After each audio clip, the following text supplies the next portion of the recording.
This is Canarsie, Rockaway Parkway. The next stop on this Brooklyn-bound podcast is Last Stop on the L. Stand clear of the closing doors, please.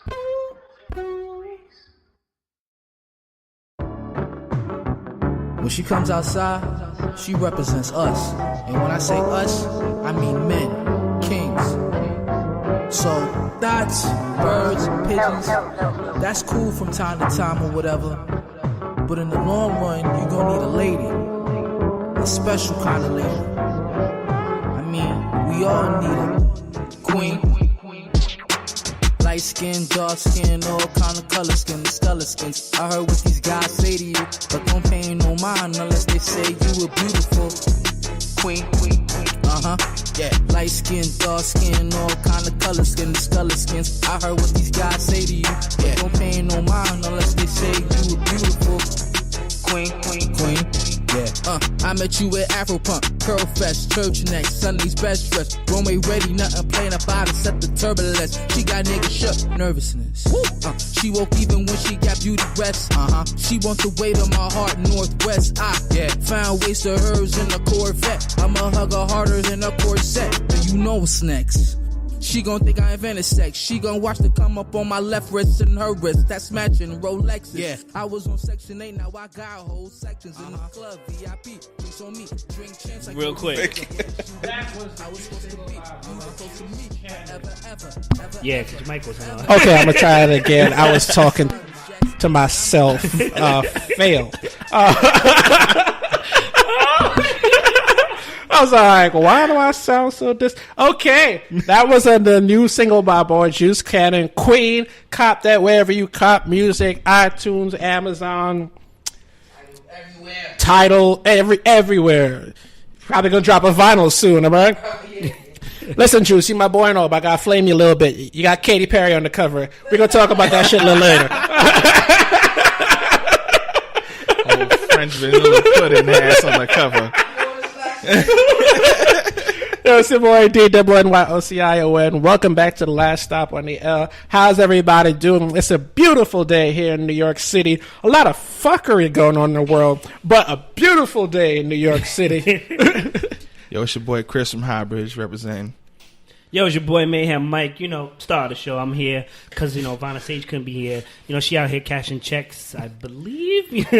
Nah, she on her Dora Milaje shit. She out there putting out flames, literally. Little flames? Like, right. she got... I just want to let you know, Vonna, Chris said whenever you make the money, he's taking that from you. He's colonizing that check. All right? Is this your king? Of course it is. You'll find us at the Last Stop on the L on Twitter. That's right, I came for you. On Twitter, Instagram, Facebook. Check us out. Speaking of Killmonger, Michael B. Jordan's movie actually premiered last night, Fahrenheit 451 on HBO. Did anybody see it? No, not yet. No. I don't got HBO. I just wanted to shout you out, Michael. I'm sorry. I tried. Hey, listen. It's a great book. I remember reading it back in high school. It was a really deep book, so I'm really excited to hear him say it. I've been seeing the advertisement all around. I totally forgot about it. It's a book about burning books, right? Well, yeah, about burning education, kind of like with taming the people, because it's like you're getting rid of history, knowledge, and keeping people docile. Sounds familiar. Sounds current. There's a lot of other. There's a lot. You know what? Next episode we're gonna talk about it because there's a lot of layers to it. But go ahead. Also, Nicki Minaj last night was the guest on SNL. Did anybody see it? Nope. Was she good? She looked good. Damn! Sometimes that's all that's important. I swear, if Nikki ever listens to this show, she think we're Nikki hater. Nikki, for the record, shout out to you. You dope. Do your Thug Thizzle. That Chun-Li record knocks. That shit get me amped. Yeah, I mean, I don't understand why people don't think we support her. I support your ass and your body shots all the way. Go ahead, girl. Keep it coming. Wow. I've never been a Nicki Minaj fan. Listen, you did a lot. Rap-wise, you did a lot. Now you just coasting. Just keep up the face and keep up the body. That's all we have. I heard she's about to have she's thinking about doing a collab with Foxy Brown. You know what I'm thinking of? Foxy Brown still rap? I don't know if she can still hear. Oh, that's serious. No, now you're right. Yeah, damn, that's true. Like, I don't even know how that's going to work out. Speaking of female legendary MCs, I saw Lil' Kim doing the shoot dance this weekend. Oh, yo. I'm going to need to put a stop on that. A cease and desist order. Wait. I am proud of Lil' Kim because she's become more limber since the last time we saw her with that. Oh, my God. That Mario move and King Cooper shit. Listen, got a little more limber. I don't know. Shoot. Yo, shoot whoever told you this was okay. Shoot. Just don't shoot this way. Yo. That's all I'm asking. Yo, what if Mary J. Blige attempts it? Like, she does what she does, and then she does a little shoot. Mary can't do the shit. Listen, Mary stays in heels, so she'll never. Nah, Listen, some you girls gotta can do keep it that here. dance on her dancery.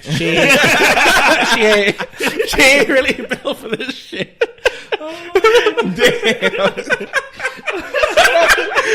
It took me a little second to take the dancery. Oh, damn.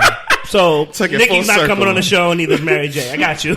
But, no, yeah, they probably never come on the show. I feel like Hot 97 in the morning is just be like, y'all never coming. As long as the check clears, though, we good. Shout to you, though. All right, we're going to get into this topic. The first topic we're going to get into is, I hope y'all two watch this because I still haven't finished the show, Dear White People. Yes, I finished it. Yes. All right, so Mayhem and Chris, y'all can discuss this. I had to pause. I'm like, this shit hit too close. I need to. Yeah. I could I understand that. I'm gonna watch some bullshit. I can understand that. I'm gonna be real and say, like, one of my concerns, not worst, but one of my concerns about this was that season 2 wasn't gonna live up to the hype. And then when I saw it, when we talked about it last time, it was just the first episode, first 2 episodes I saw, and I was like, oh, it's pretty dope. This is a classic, bro. Yeah. This is a classic, like, hands down. It's I like, can put a stamp on that. yo, it's like if 50 Cent made Get Rich or Die Trying again, but the actual classic album better. You know what I'm saying? Like, they did it again. They dove into the past. There's so many, like, oh man, like every character got their shine and it made more sense. I don't think they can do a season 3. I don't think Nah, they have to. I know they have to, but They I have can't. to. I But don't listen, know. I can't. Here's the You thing, better though. start trying to It's- fuck up Justice Simeon's Yo, checks. I'm talk not about even it, Mike. doing a Talk- season listen. 3. Nah, man. Whoever's My writing bad. this is developing a story so deep, and it could take so many different avenues because it's touching on several different topics. Besides feminism, the right-wing movement and how it's affecting Black lives, colorism, biracial relationships, even deeper than what it was in the first season. Yeah. And then, I guess you could correct me if I'm wrong because you saw it, Black sorority life.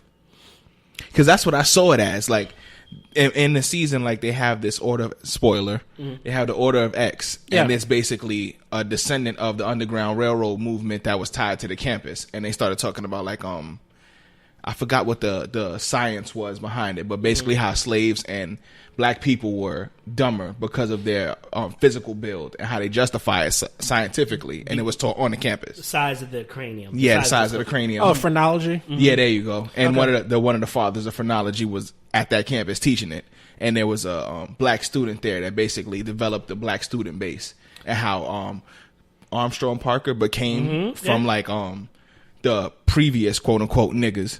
Irish and Italian Americans, and then it watered down to Black people, and then they took it and did what they did with it, and then they just like made their own Order of X tied in from the Underground Railroad movement and everything that dude did to create that legacy on campus for the colored. That's dope. Yeah, it was. I just want to correct. It wasn't sorority. It's more. Well, Yeah, it's a black Yeah, order. I black- don't want to say fraternity either because sometimes when you say fraternity, you mean fraternity and sorority. Yeah. But it's more of a black order. But yes, it's a black. Is the Black organization. elites then? Is it would technically Yes, be actually, Black yes. elites, but like they y'all like it's a grooming basically, like because the dean's son. Yeah. He was basically groomed by that order. Yep. Okay. He didn't know. Yeah. And after the ending of the first season, he come to find out in the second season they explained like you're fucking up. We've been grooming you, and it's We've been it's watching hard. you. Like Yep. it's hard to get us up in these upper echelons, and we've been having our eye on you because you are who you are, and you come from this legacy for a while. Get your shit together. Yep. And it was like a congressman and a couple of other males and females in there, but they were all like shadowy Yep, figures shadow, or whatever. yep. So it was like, all right, cool. I see the nod to Black Greek orders and stuff like that, and basically like that upper echelon shit or the Black elites, for lack of a better term. But like it was just deep, bro. And then like seeing people getting tapped for the order, and I'm like, so who are they basically tapping? Because like it's this person, but then this person had this book, and then that information tied into that, and what the hell is going on? So it was weird. So without spoiling it, like on who they tagged, they You were can spoil. I'm not going to be. yeah. I mean, like, so Sam, was tagged because of her influence. You understand her voice and influence and who she is, and then Lionel as well. Yeah. Because Lionel was just like, he was just discovering so much stuff. And you know what the funny thing is? Out of all the characters that were developed, I feel like Lionel has so much more to give. Yeah. He has so much more. And it's like, when he talk about the Black Order, it's kind of like, it kind of makes you think, like, is this actually true? It kind of really does make the, like, is it actually true? Like, are there actual organizations? We talked about this on the show. Like, we all need to come together. There needs to be organizations that help each other. But, like, the way they went about it, because how it actually started, there was another group, a black group, way back when that was there. And then what happened was the head guy was dealing with the girl. I'm gonna not say the name because I'm gonna mess it up. And then she found him cheating on her, but then she decided to split away because he wasn't following what their original agenda was. And then that's where the order came from. From what she did was an all female group who believed in her and all this other stuff. And then what they started doing was leaving history behind for people who sought for it. And believe it or not, the guy who actually stumbled on it was one of the Hotep dudes. Yeah. When he moved the grave thing, right? But he didn't even know what he was doing. Nah, he didn't. Which is crazy. That's such a crazy red herring because we're so involved with this guy, we totally missed that marking and what it means. Nah, I saw it. Right. When he grabbed it, I was like, hold on, wait. Is it like before he blew up the whole Hotep thing at the end of the episode? I was like, what's that little marking? Like he's saying that he's leading her down a path of things that she's never discovered on this campus, but she says she's seen everything. Right. And I'm like, but that's why I was confused. And I text you, I was like, was it Sam that got tapped or the other chick? Because she's like a fucking super scholar, but she plays the background to her friend. And she's been like on that path unbeknownst to herself for a long time now. And she was like valedictorian and all this shit. And like, she's super intellectual. Why does she play background? That's just how she is. She doesn't want to have the shine away from her friend, but she's used to having it. So I think she's like in that funny little college space that we always see on TV where like people are kind of developing themselves. Yeah. And like she's up front with all her academics. Yep. She's active on campus. People know who she is, but she's next to Sam. So Sam outshines her. Yeah. And she doesn't want to like steal the light from her friend, but she's there. There's more room. That's an interesting, that's real deep. Like, is it her or is it Sam that she really got tapped for? It was on the same door. They live in the same room. Yep. So I was like, was it Sam? But then like the funny thing about it is that her father, who passed away in this season, actually found a book that basically led Sam toward the information. Yeah. So I don't know whether it was really meant for Sam, but I don't think the other chick was really looking for it. And all those who seek the light shall find it. Right. So Sam was looking for it, and she found it with Lionel. Because Lionel was already doing secret society stuff at the campus. And that was like his thing to basically blow up this whole alt-Ivy thing that was going on with like the right wing. And now they have a show on the season called Dear Right People. Yeah. I saw when Sam and them walked in on them, and I was just like... And he was like, all right, alt-Ivy is basically emboldened these people to deal with all the racial tension on campus in this way. Yeah. It has to be some type of secret organization behind it because so many like Skull and Crossbones or whatever it is, they have that at the campus. So he's going through all the different secret societies that would develop at that campus to see if they're the ones behind it because it's little symbolisms. And it ended up not being, but that's what ended up pushing him and Sam toward the order. So it was weird. I just want to say real quickly that when you find out who Ivy is, just understand that if it happened to you, you get punched in the face. On site. On site. Just want to let you know, Ivy, if you really exist, I will slap you if I find out who you are. Yo, there's probably people who saw that and probably made some accounts for that. It's interesting because what Ivy represents, because you find out who it is and who the person is and how close they are. Is it her boyfriend? No. Oh. No. So that's out. That's one secret. But it's kind of interesting because he represents people who talk and say things from what's actually like the common sense, what's to kind of inflame people, to get people upset. He's a troll. Right. He's a troll, but he's also looking for what? He's looking for popularity. He's looking for likes. He's looking for clicks, retweets, and all this other stuff. That's all trolls want is attention. That's why he's troll. Right. So then it's just like, but what he's saying, it's just like, it kind of makes you like, whoa, like, let's look at the trolls that we have in real life today. Like, why is that okay? Yeah. And why is it that on this level can get away? Why on that level and in our personal lives can they get away with it? You know, it's Is Kanye technically an alt-Ivy? No, he's just a nigga. He's a Tom Coonery. Nah, son. There's nothing. Yo, on some real shit. But he's doing inflammatory shit for attention. That's cool. However, he's And still a nigga. it's directly He's against. Still, let me tell you the ways of the nigga. The Tom Cruise. Lay it out. Here's a PowerPoint presentation. All Let me right. give you the bullet points. Number one, when he came out, he was the man who said on live TV, George Bush does not care about black people. Right. People were like, yo, we need somebody like him. We like him, blah, blah, blah, blah, blah. He's a fucked up businessman. Let's be real. Let's call it for what it is. But when he got within the white crowd, the Kim Kardashian crowd, he went from Kanye to the well, I'm a god, and this is how a god is. He changed his whole voice, his whole vernacular. We talked about that. Okay, but I see that, and I don't mean to cut you off. I see that, but to every point that you just made, that's exactly what that dude did. Hold on. He did not justify slavery. Well, that's just specific to Kanye. I can't really The say troll, anything with that. exactly. He's a nigga. Because Ivy didn't justify slavery. He just went. Right. Yes, he went against Yeah. the popular opinion. He tried to bring up. Was it the religious dude? No. I know you're talking about the African. I'm about to be African like, guy. that would No. make me tight. But I'm looking forward to That would something. make about- Culture That and- would make more sense. I would have fought him. That would have made more sense. No, not the African guy. But I'm looking forward to the African. Not kid that being I developed tried to too. fight I anybody think he's during my up to college something. years. Mark my words. I think he's up to something. The African kid Yeah. that was low key and The had one, a- the one with the dog. There you go. Yeah. So like, I mean, Ivy's a troll, but Kanye's a nigga, and he just. I'm sorry, like nobody can defend that. No, he's not a troll. He's not a troll. Understand that Kanye. There's no coming back from you right now, unless he was like hypnotized or some shit, and you got to prove that to me on stage and live. I'm good. Whatever comes to that, nigga, I'm good. I Exactly. don't care. See? I don't. Oh, also before we switch topics, I want to point out when Sam went to go read Shorty behind stage, Okay. and like basically it had a situation where like it was the right wing or the light skinned black chick that was representing the white wing. I guess she would be what's old girl's name? Candace Owens? No, not not her. Candace. Not even that much. This chick from Clueless, what? Stacey Stacey Dash. Dash? She's Yes. Stacey Dash. Okay.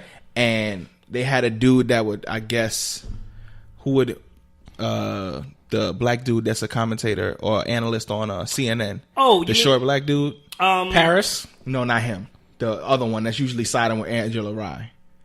Mark Lamont Hill? Yes. So you got him, and you got a Stacey Dash that were basically going to be going against each other in a debate on campus, and the dude ended up backing out. But it ended up becoming a tactic from the Black Student Union that they bought all the tickets from the right wingers who actually paid for the chick to come to the campus. And she's thinking that she's going to have this whole crowd that's behind her. She can produce a message and just push her agenda further and become even more inflammatory and get more likes and clicks or whatever. And more Didn't notoriety. happen, bitch. And Sam had went backstage to go read her and failed. Yeah. And like basically told her, "You're me, just a few years younger. Hold on, Chris. and you will eventually come to this point." Hold in your on, life." Chris. But you got to tell her where that girl is from. She's from the original movie. Right? She's yeah, from yeah, the yeah. original. Yeah, It was right. I Tessa? didn't even think about Yes, it. It was Tessa. It was Tessa. Tessa Thompson was the Yes. one going to push the, and then they had the original line whose name everybody hates, Chris. He was the one that was supposed to come to the campus. That's a nice cameo. Yes, Yeah. he was making some cameo. But that's a crazy point because she's like, you're just like me. You're just in the past right now. You're Yep. gonna come to the point because she said that she used to kill him in the spelling bee. In No, the- the debates. Debates, She used to just debate right wing points just to have something to say, and it ended up working. And she gained notoriety, and ended up getting paid for it. Yo. And she's like, "Let's just do something against each other and make a book about it." Like, no one cares. It's all about power and influence. Nobody really cares what you say because the people who actually have the power and the influence, they don't care what you do, and you can't influence anything anyway, really. Yo, And Sam Inception. got deflated. Sam lost it. Yeah, Yo, she came ready. She got a couple of jumps back. Like she didn't know what the hell to do. She was like, "Can you just shut the hell up and let me say what I gotta say?" Like, what'd you say? That's done. That's done. Wave the flag. So basically, she got hulked. Yeah, she got hulked. She came out swinging and, And just then- like, And then Tessa came out and was like, "All right, cool." And they like announced her, and she was like, "Yo, he didn't announce me right. What the hell's going on?" Thinking she's coming out to her right wing crowd, and it was the Black Student Union, and they came up with a tactic to buy all the tickets so the right wingers couldn't get in. They all sat there and were silent, just staring at her. Made her super fucking uncomfortable. Yes. It was hilarious. She couldn't even. I don't think she even got through her speech Because she was just stuttering as soon as she walked out and was like, "Oh, they cut. it's all black faces." They left us to kind of interpret that, but yeah, you're right. Yeah, there was no way But there's she a was gonna reason finish why. that, bro. Well, damn, Hilarious. Definitely go see it. I Yo. saw you in that crowd and I laughed so hard. And Vonna was like, "What are you laughing at?" I'm like, "Cause I see Devon and Mike in the crowd just looking at her like, bitch, try it. I wish you would. I wish you would." I've been in crowds like that before. Yes, I'm sure you have. Where I've had to be restrained by people like, yo, It was so good, bro. So good. Like for real. Like I was supposed to, but I really haven't had the time. I'm gonna watch the movie. I'm gonna watch season 1. I'm gonna watch season 2. Like it's dope. It's like deeply layered. they've been getting no Emmy love. That's interesting. Of course not. No, because the Emmys are like every other award show. You have to campaign. So the question is, are the producers putting money behind the campaign? Because Netflix, they will only hit you with the prestige Emmy campaigns. So Stranger Things is going to get Emmy campaign. Orange is the New Black is going to get an Emmy campaign. Mm-hmm. House of Cards will get an Emmy campaign. But everybody else... House of Cards ain't going anywhere because of Kevin Spacey. Stranger Things might get it. Well, they might because Kevin Spacey is gone and now the woman's president. Yeah, no. They could play like that angle like, hey, I can't see it. My bad. Up until season whatever, my bad. You know this what? is the first season of this show. I would love for this series to win all the awards. But if it doesn't, I'm still going to support it. And it's still a classic in my eye because season 2 blew me away. I'm going to say something controversial. Even if it don't win an Emmy, it better win some NAACP Image Awards. Oh, absolutely. Like, let's celebrate our own awards show. This shit better get some BET, NAACP. And, I don't know if Essence is Essence give away awards? Yeah, I think. They do? Essence Image Awards. Mm-hmm. Yep. Exactly. Yeah. Yo, I need all of that.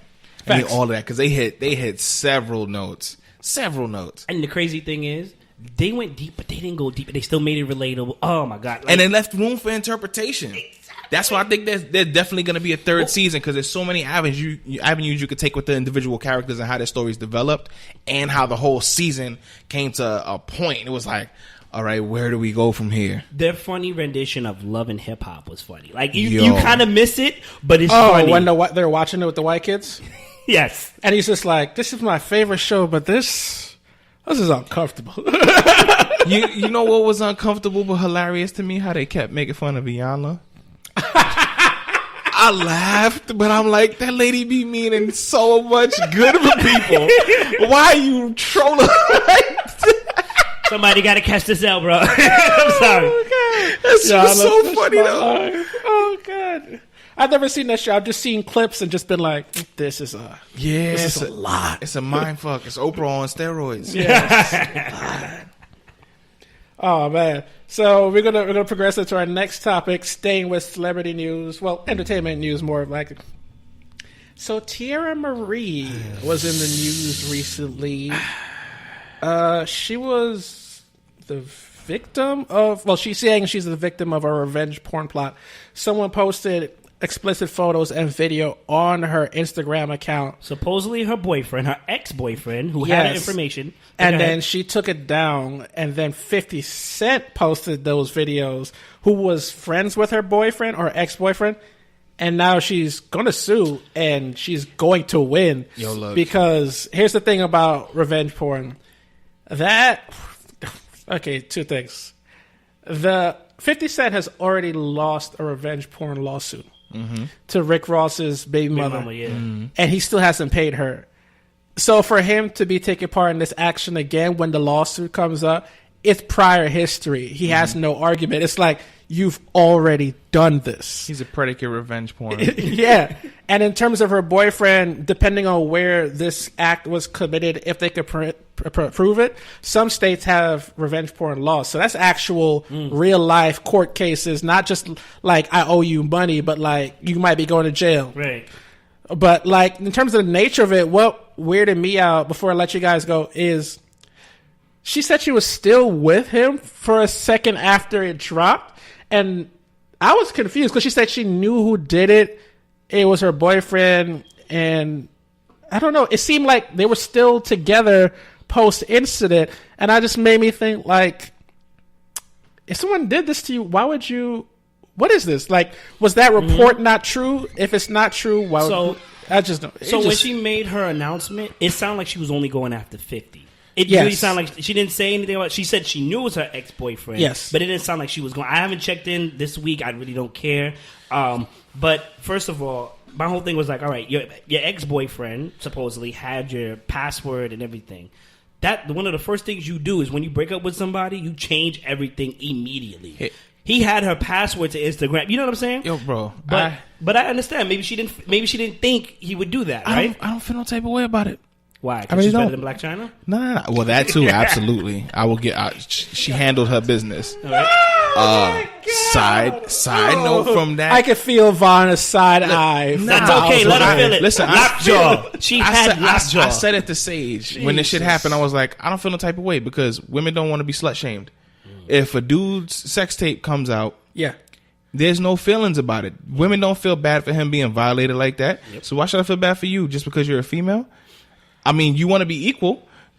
So here's the thing. Your shit got exposed. It's a sex tape. It's not a bad sex tape. It shows you in a submissive position, but clearly when it was videotaped, you were down with the shit. Now the fact that you didn't want it to be seen by the public, okay, I get that's a violation of privacy. Yep. But a violation of you as a person, nah. Dudes get caught slipping out here all the time. All the time. How many group chats do you know? Or not personally, but how many group chats have you heard of? Like, where we have you heard of where chicks be posting videos of dudes eating them out and all? Like I've known chicks, bro. Girls circulate shit too, and it might not hit the fucking internet or social media, but believe me, it gets passed around. I'm gonna just say a lot. This. I can either confirm or deny these allegations, but I know some things. I'm out. Look, Shorty, you got caught slipping. I feel bad for you that everybody saw you taking it to the face, but it wasn't a bad look. Every dude made, like, you got a higher rating than Black China off rip. Okay. I don't know what's honestly, if it was a revenge porn plot, I hope she sues whoever wins money the same way I would hope a dude sues whoever and wins whatever money. Yeah. If it wasn't, then this is not the way you go about getting publicity. I don't want to say this sincerely. Right.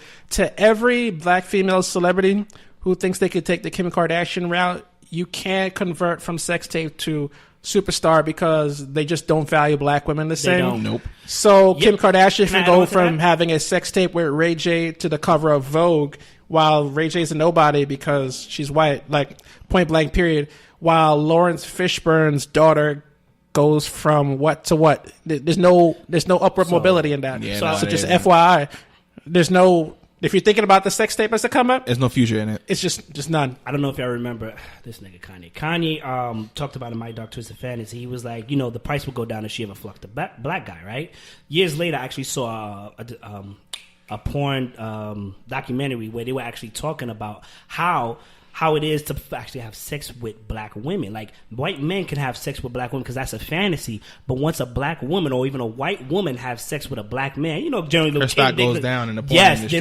They're no longer interesting. I saw an interview with Lex Steele. He was talking about that because he had at the time when he did the interview, he had a white girlfriend. Yeah. And they were like, as soon as she came into the industry and they heard she was going to do something with Lex Steele, they was like, you're never going to make the type of money you are again.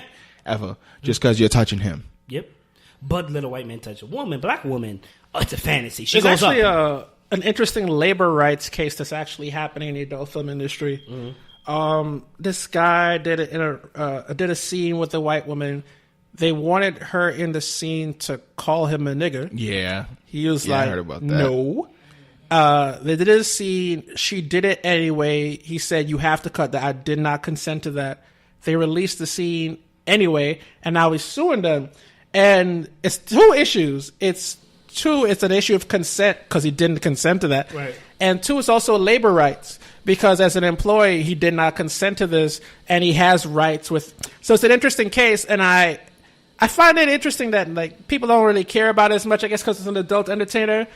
But it exposes like the weirdness that happens in the adult film industry because his price would have actually went up if they had let her basically talk down to him and with racial slurs, and he was just like, fuck that, I'm not doing that shit. Right. And during the money shot at that, and it's like it's that was like a big mental point for a lot of people. Was like, all right, she called you a nigga during the money shot. So it doesn't make it okay. Kind of, but I'm like, yo, this is a job. It has nothing to do with the sexual act of it. It's like I'm here performing, and you're calling me a nigga. Not to chuck somebody under the bus, but I'm about to slightly nudge someone towards the bus lane. A few years ago, the current woke bae of the moment, Mr. Donald Glover, did a stand-up special. Now, I find it, as a longtime Donald Glover fan, I find it hilarious that he is now the symbol for black pride, considering he's made a career based on his love of white and Asian women, including a stand-up special he talked about in which he said he was having sex with some Armenian girl. She looked him in the eyes and said, "Give me that hard R N-word dick." And he said, "I came so hard, guys. It was amazing." He said, I can't lie. He said, it was so awesome. And he said, white guys will never have that moment. You can't give me that crack. Nah, it doesn't work the same. And I was just like, this is an industry based on that joke. And it's so funny that you don't think about it until this moment. It's just like how in this country, when it comes to images of virility, how even when it's supposed to be positive in the black guy, right? You're like virile, you have huge dicks, right? Even in that moment, it's still a moment of trying to lessen you. Mm-hmm. Like, even in that moment of just like, the stereotypes are all supposed to be positive. You're better lovers, you have bigger dicks, you're more desirable, and still in that moment, you're still a nigger. Yep. Literally at that moment. Yeah. Nigger. Like, don't you forget. Fuck out of here. Wait, hold on. But I would not be opposed to West Coast Productions giving us a check. If you don't know who West Coast Productions are, you're probably I have Googling a very and you're too religious young family. I don't know what West Coast Productions is. Everyone knows West Coast Productions. Roxy, holla at me. Listen, all I've ever watched is Bobby Jones Gospel and the hour that came before it. That's the only thing I've ever seen. Roxy took down some guy named Bobby. Lord. Yo, there was some big events this weekend. Yesterday was Malcolm X's birthday. Shout out to R.I.P. legend. I'm going to say something controversial right now. I don't like to do hot takes. It's not my way. But one of the people that was instrumental in killing him gets a lot of praise in the black community. Oh, I know you're and I always find that super funny.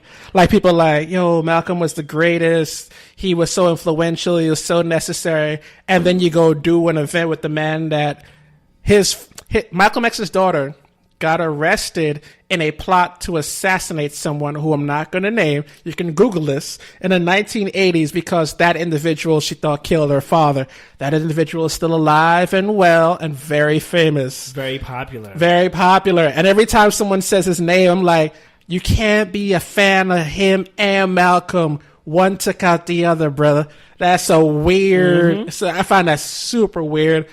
Anyway, people are sharing some dope Malcolm X quotes. And what hit me about the quotes were like, these are dope, but I'm also super sad that they still make sense. Like it's 50 years later, and I'm super sad that this. It's supposed to be a time capsule. Here's literally what he said, and tell me if this still doesn't make sense.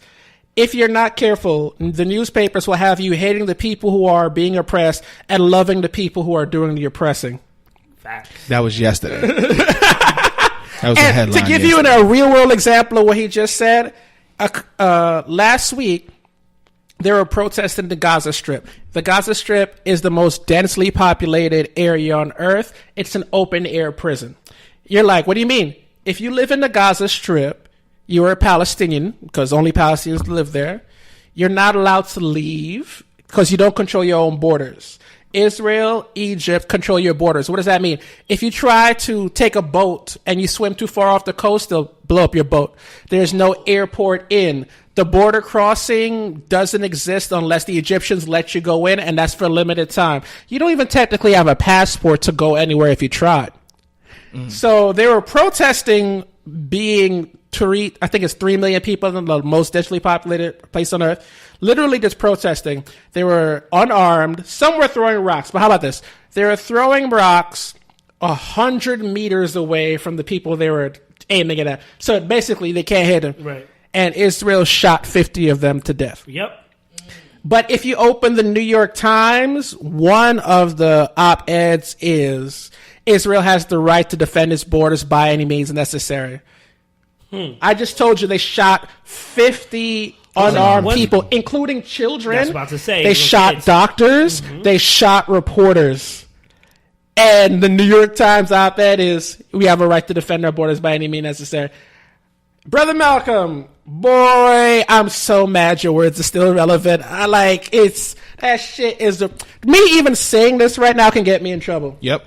Like, a school had a moment of silence, again, for the 50 unarmed civilians who died, including women, children, people who are in the press, and doctors.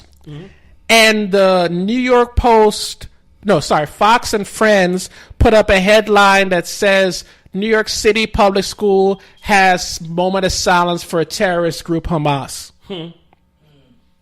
That's the type of shit we live in. Like, on a day-to-day basis, though, bro. Like, the people making the argument are like, oh, they were members of Hamas. Okay, yeah, Hamas is a terrorist group, but if I'm unarmed in that moment and protesting, what does that have to do with your right to shoot me? Like, I don't understand. Like, it'd be like, oh, he was a gang member. Was he threatening you in that moment? No. Then why do you have a right to shoot him? That's not a They death shot sentence. us for selling CDs, bro. They shot us for selling CDs. Another Malcolm X quote. Who taught you to hate the texture of your hair? Who taught you to hate the color of your skin? Who taught you to hate the shape of your nose and the shape of your lips? Who taught you to hate yourself from the top of your head to the soles of your feet? Woo! We still got some bleachers out there. damn. We got some bleachers out there. One last one. He was talking about what true equality looks like. Not equality, I apologize. What progress in America means. And he used a metaphor to describe how he understands progress. He said, if you stick a knife in my back 9 inches in and only pull it out 6 inches, that's not progress. If you pull it all the way out, that's not progress. The progress is healing the wound that the blow made. They won't even admit there's a knife there. Damn. Yo, man. You gonna make me go back and start reading. I'm about to have to get my good glasses. I was trying to find some quotes from the bullet on the ballot and the bullet. There's this famous speech he gave, but this is back in the 1960s. I have a job, and Brother Malcolm did not hold or mince his words when talking about certain things. I was like, I can't. I'm not gonna copy and paste this. About to copy and paste myself to unemployment. Know yourself. But R.I.P. to Brother Malcolm. Yeah. Again, super sad that his words are still relevant. Yeah, man. But happy he said them, because if you think about how crazy it is that his words are relevant now, imagine the time that he was saying it in when they were blowing up churches. So, like, you understand the type of, when people like, you brave? No, that's brave. When people are still getting lynched on TV and no one getting arrested, and you just like, fuck them. Yeah. If you come at me, come at me. Like, do what you gotta do. But it's interesting because Malcolm lived the street life before, so this to him was just like almost like I have that bravery still that I had from the streets. Exactly. Been about that action. Yeah. There's actually, I think there's only one city in America that has Malcolm X's birthday as a public holiday, and it's the weirdest one. Yeah, you guys want to give any guesses? I have the slightest. Berkeley, California. It's one of the whitest places in America, but they super liberal, so they have Malcolm X Day off. But you know what? I want to move That's there. so fucking random. Anyway, I can see that happening. also, another birthday this week was Mike Brown. Would have celebrated his birthday this week. And it was actually today. And again, that's another moment of just like, What the fuck? Wasn't he running and then they shot him? Or was that his story? Now, the cops said that he was attacking him, though, when you look at the video of his body, he's obviously has his back to the police car. So he shot him in the back of the head. Yeah. And then they released the video to make it look like he robbed a convenience store. When the guy's like, he didn't rob me. We got into a fight. I know him. Like, it was a pushing match, whatever, but I know him. It wasn't even, it was not. Yeah. Shout out to Obama, because I know people like to shit on Obama, but one of the things that he did with Loretta Lynch, who was the head of the Justice Department, that's very important, was that the Justice Department did a study on the police in the St. Louis metro area after the Mike Brown incident. And what they realized is, number one, yes, cops are racist in that neighborhood, because there was like, the incidents were so blatant. Like, it wasn't even like, oh, you arrest black people more. No, that was obvious. I'm talking about like, how about this? There's a video. Al Jazeera was interviewing one of the local activists during the time of Ferguson, and the cop just came out and just started cursing at him, like on tape, like it's on Al Jazeera video. The video's rolling, and the cop's like, "Yo, get the fuck out of here! What are you doing?" He's like, "I'm not doing anything. I don't give a fuck. Who the fuck you talking?" The cop was just, and he's just like, "Yo, we're doing this is the news. It's just Al. I don't give a fuck who they are. You two get the fuck out of here." And it was just like he's literally standing like in a public space on a sidewalk, minding his business. Cop just rolled up and just started doing that on video. And the Al Jazeera guy's like, how often does that happen to you? He's like, every fucking day. He said, and you see that, you saw that they saw the cameras here and didn't give a shit, right? So what the Obama Justice Department did that's really important, that is important today, is not only did they, we already knew that the cops were racially profiling, but what they did was they exposed why they're racially profiling. In the city where Mike Brown is from, what happens is, even though the city is majority black, the city council was almost entirely white. The police force was almost entirely white. And what they did was they had low taxes. The white folks like low taxes in the community, but they wanted high services. But high services cost money, but you have low taxes. So what do? You make it illegal to do black things. All the times they're arresting black people for accounted for 50% of their budget. So that's why the cops were targeting you. They have low taxes, but you getting $150 ticket for jaywalking. You getting that's how you make up the deficit. That's how you make up the deficit.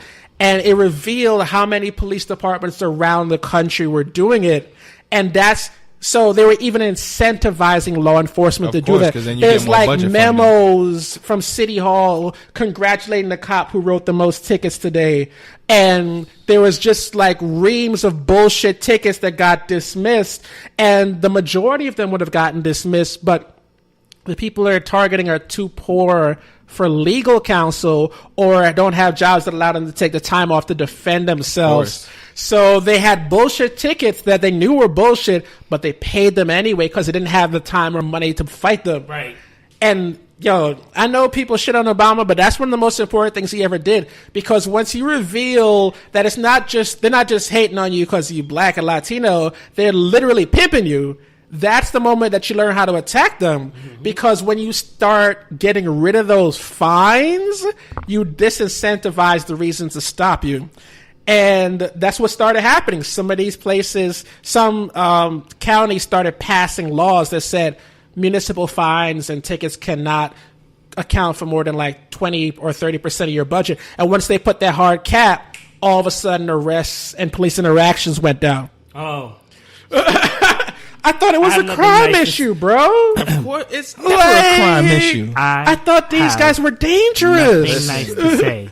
Send in the goddamn sniper mic. So, I'm sorry that Mike Brown had to die for us to learn some shit like that. And FYI, they do that in New York, too. So let's not think that we're out of the loop on that one. Fuck the cop in my neighborhood that was good for giving out $5 tickets for walking through the park after dark. Oh, no, they have ticket quotas in New York. They pretend they don't. I know they do. They pretend they don't. Specifically that motherfucker. By the way, ticket quotas are illegal, so they'll never admit they do.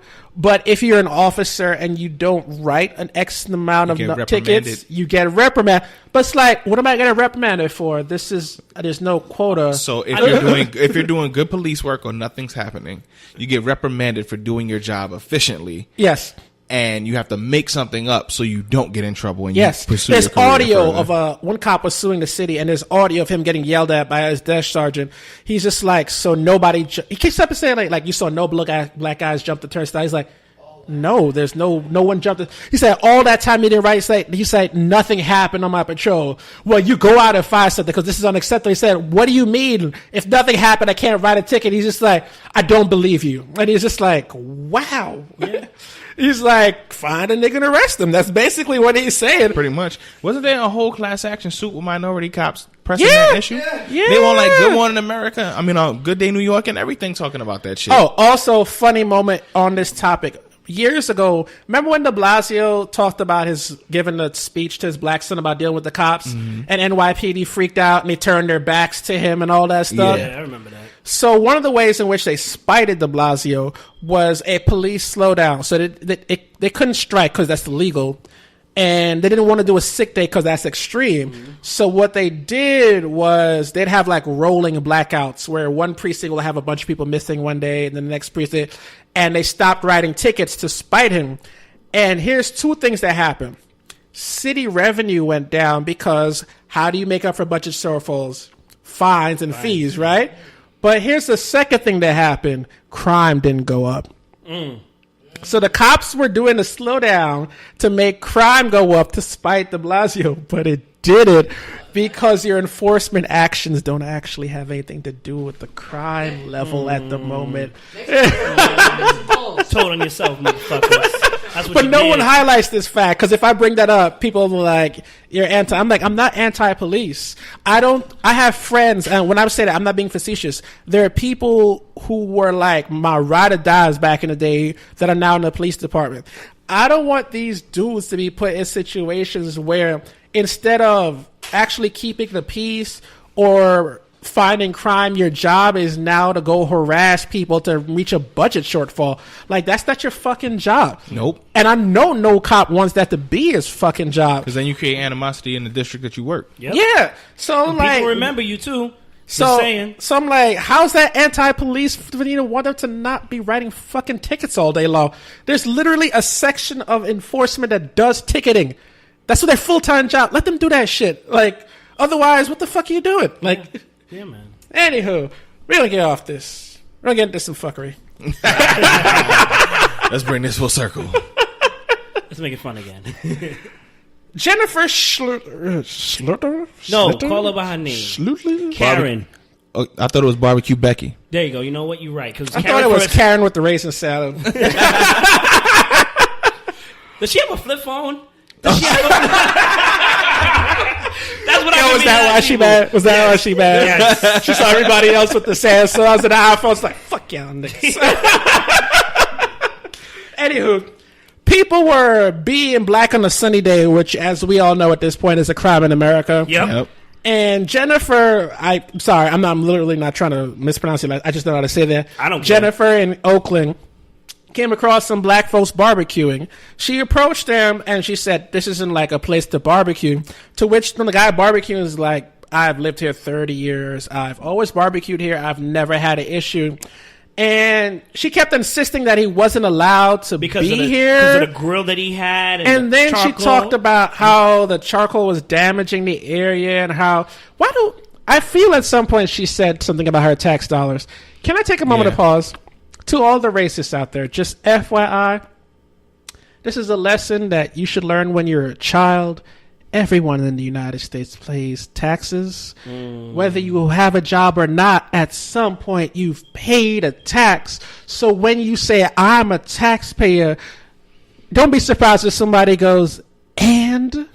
So are we all? What the fuck does that mean? Hold on. Let me get on to that.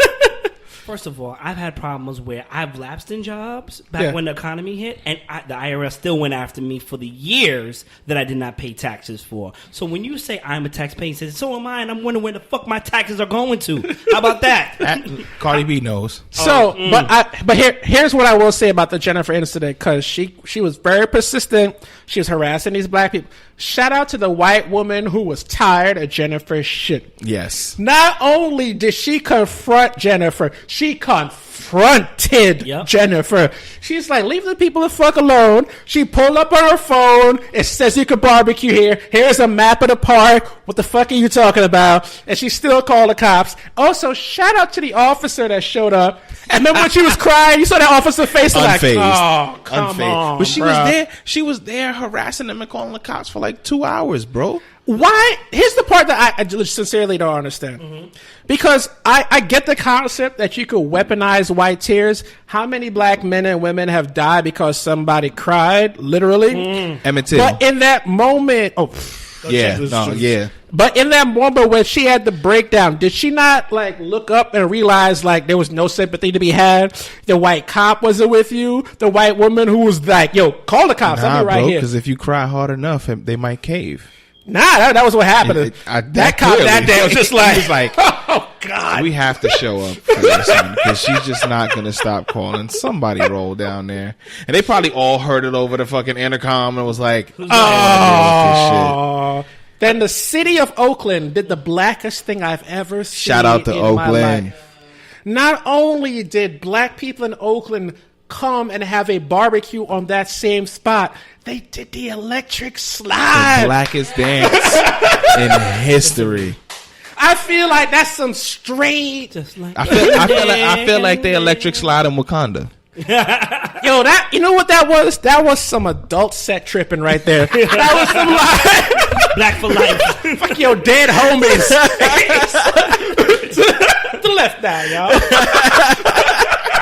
I do want to say shout out to that white woman because she was like, she went in deep, like you said. She was like, even, so you weren't talking as nice to them as you are to me now, because she was also talking to other people. Yeah. But then I also like the fact that Stanford University said, according to our records, a person by this name earned a graduate degree at Stanford more than a decade ago. She's not currently employed as a staff or as a faculty member. Stanford just disavowed you, bitch. And then, okay, first of all, the alt-right think they're the gods of this troll and shit. And this is the week that Black Twitter showed you they're the gods of this troll and shit. First, they electric slide fuck your dead homies through the park. After we researched you, right? After we found out who you were. Your whole shit got Harriet the Spy. Then the memes. When the memes came. Oh my God. Lit her ass up. Son, did y'all see the one with Rosa Parks when she was on the back of the book? Yes. They had so many. Hello, 911. I like to report excessive use of seasoning. What? Yo, I got a whole bunch here. There is one where it's the Barack and Michelle photo where they're looking mad cute, and she's in the corner of the window looking in. There's a black man in a White House. I don't know how he got in. You know they came for Kanye. They're like, hello. Oh, no, he's one of us. I said it, Kanye. You saw the one with Rachel Dolezal? Yes. Wait. Yo, they ran her through the mud for the whole week. For 2 seconds, I was like, "Oh man, y'all going too much in." Man. But then I paused because I did have that thought for 2 seconds. Then I was like, "Wait, when you called the cops, you were fully aware of what could happen, so you were trying to kill these people." Yeah, you were weaponizing it. Yeah, you're weaponizing your white privilege in the most. I'm like. And that's the moment I realized, like, damn, white tears are so powerful. Because for 2 seconds, even I was just like, y'all going in too much. I was like, wait, no, they're not. This is the appropriate level. You almost took the wrong pill, bro. I almost. But they got so many funny stuff. But then Jennifer, Aaron came through and said, hold my drink. Aaron Scholssberg came through and said, hold my motherfucking drink. I see your racism. Oh my God. First and foremost. Okay, I say this with caution. I need one of these racists to approach the wrong person. I need them to approach someone that has the time, who is not particularly keen on verbal altercations, but likes a good confrontation. I need them to approach someone who's not going to be like, I'm going to discuss this with you. It's just going to start taking off an earring, take off a shoe, tell homie hold my chain and my watch. Because this shit's tiring, bro. Yo. This shit's tiring. And I nearly became that person this week. I'm never going to tell you that story on air, but y'all know me. I'm a very calm person. Absolutely. I went from 0 to 60 in 1 second. Like, I never got so mad so quickly. I ran to old racist too. I'm never getting into it right now. But Shout out to when they confront, here's what Aaron did. He was at lunch, getting lunch. Two women were talking, someone behind the counter was talking to a customer in Spanish. Who's a regular. Which, if you go to New York, we have a very multicultural city. At some point, you might run into your countrymen and just start talking to each other. It doesn't take away from the rest of the service because they'll still talk to you in English. Yes. So it's like, who gives a shit? They're Yeah. talking in Spanish. You're fine. He saw that Aaron was in his bag. He starts just berating these women. And one thing I've noticed about these really old, not these racist white dudes, and I'm going to say specifically racist white dudes, they are so energized when talking to women. They are so, the energy and the aggression when they talk to women is so there. But, like, when a guy with a camera shows up and asks you a question, that energy's gone. That shit is evaporated. The energy's there to run away. The watch still on me. You saw how fast he ran half the block? Yo, no. First, let's put it on front.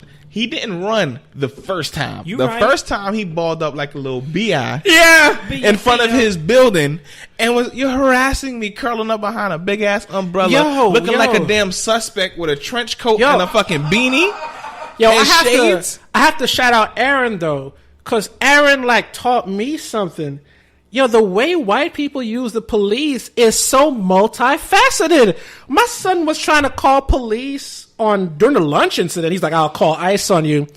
Oh, boy, bitch, I wish you would. You would get your ass beat. Let me tell you something. Anyway, the second one was when he was calling the cops on the press. Yep. What the fuck was He's like, you're harassing me. No one's accosting you, Aaron. And then my thought was, Aaron. The cops would actually show up. I have never thought in my entire life if I was being harassed or even if I was being chased by a crowd to call the cops. That's literally never a thought that's come to my mind. Like, it's like, because it's usually going to turn on you. Yeah, it's like, this isn't going to help me. And I'm like, white people are just like, I saw someone barbecuing. Let me call the cops. I saw someone going into a house they're allowed to go into. Let me call the cops. Mm-hmm. Someone didn't wave at me. Let me call the cops. I'm just like, y'all, ooh. Ooh. It's like That's hit a nerve. It hit a nerve. Yes. I've been robbed before. I didn't think to call the cops. Just like somebody pulled a weapon on me. And I was just like, nah, I ain't gonna call the cops. They ain't gonna believe me. That's literally the thought I fucking had. Someone pulled a weapon on me. And my thought was, they're not gonna believe me. You calling some shit because a reporter is asking you a question? Yo, oh my God, my whole mind was blown. I was like, damn. Then the other videos started popping out. Have y'all seen the other videos? What, when he tried to ask him on a question? No, he's been racist before. Oh yeah, this isn't the first incident. Yes, yeah, I've heard about it. A lot of people. He tried to start a fight with a random YouTuber in the street. Just like walked into him with his bag, hit him in the chest, and the YouTuber's like, "The fuck are you doing?"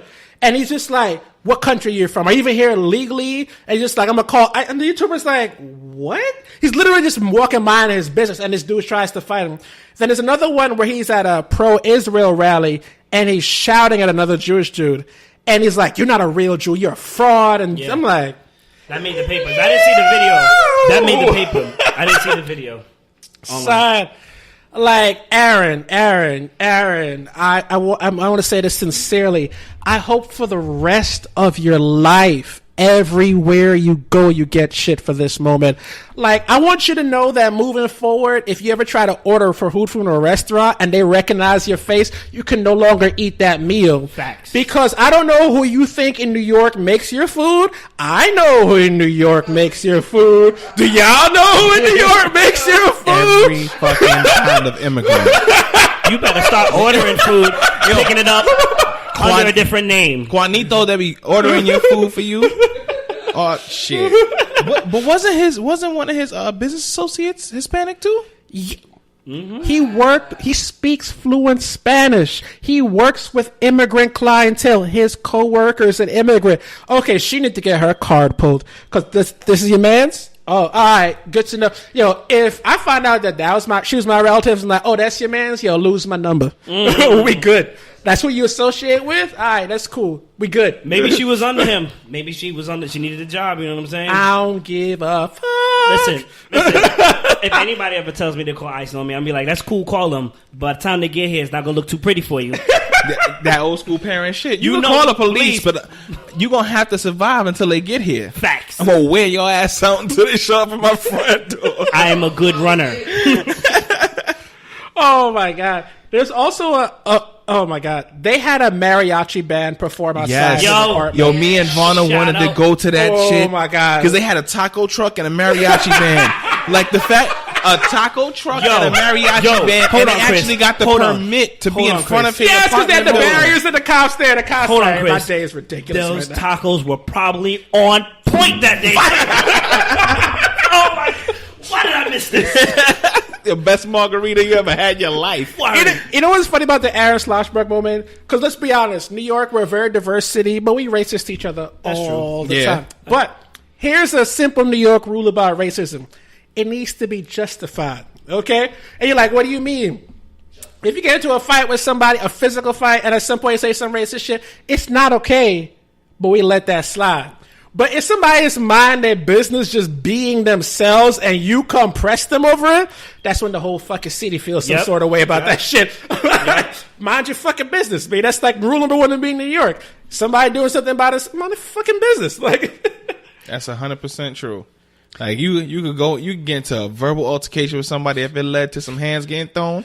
Whatever culture you are, followed by motherfucker or bitch, it's okay in that moment. Or they insult you by whoever's the most famous person in your culture. Oh, shit. Oh. Listen here, LeBron.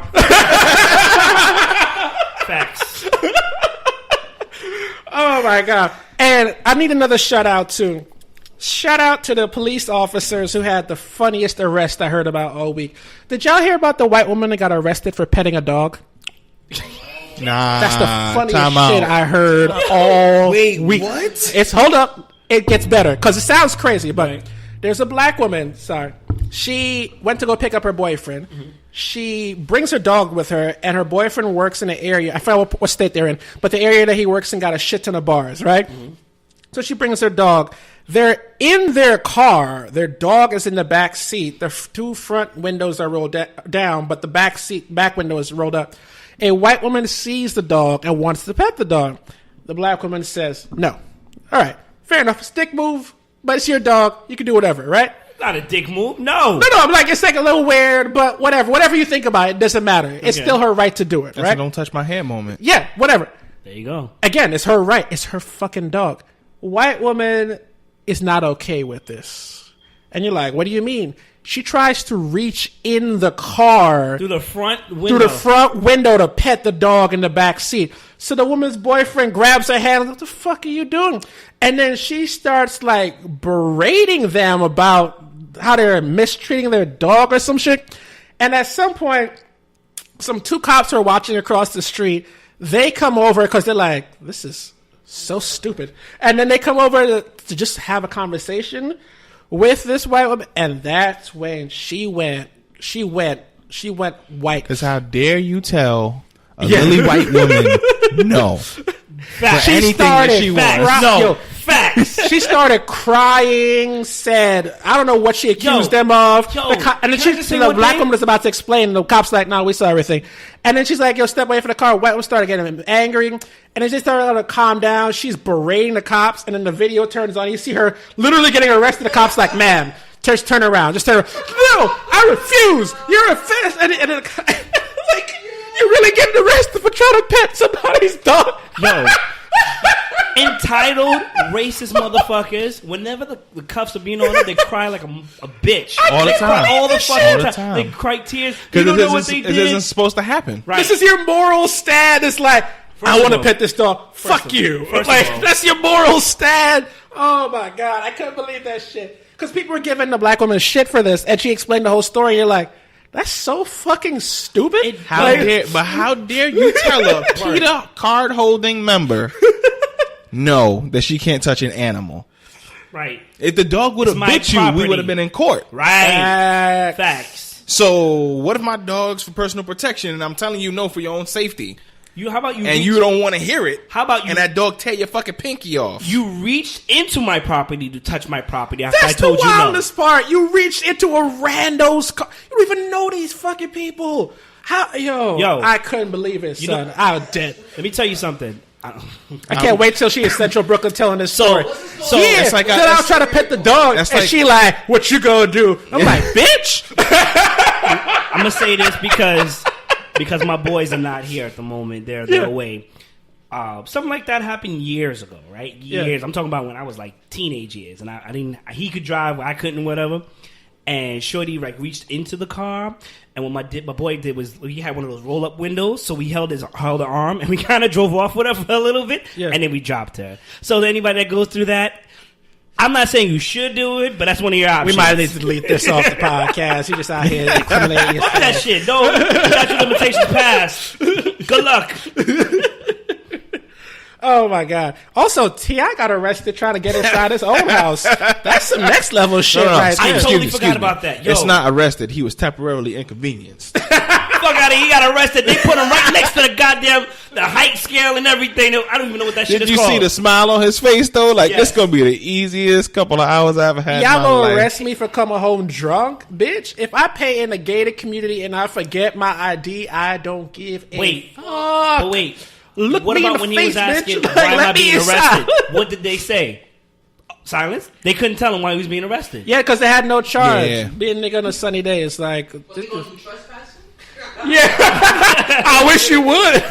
I wish you would be a trespassing charge. Yo, imagine that. Yo, good luck to you. I know you're going to get some money for that. That's why I would never live in a neighborhood like that. I can't do... First of all, I am never doing a gated community. You are not going to lock me in with these rich people. I'm sorry. I can't relate to y'all. I don't want to be... Y'all freak me out. Number one. Number two, I'll be goddamn if y'all could tell me what I can and can't do to my own house. Especially if it's millions of dollars. You got to keep your grass X hot. Fuck you.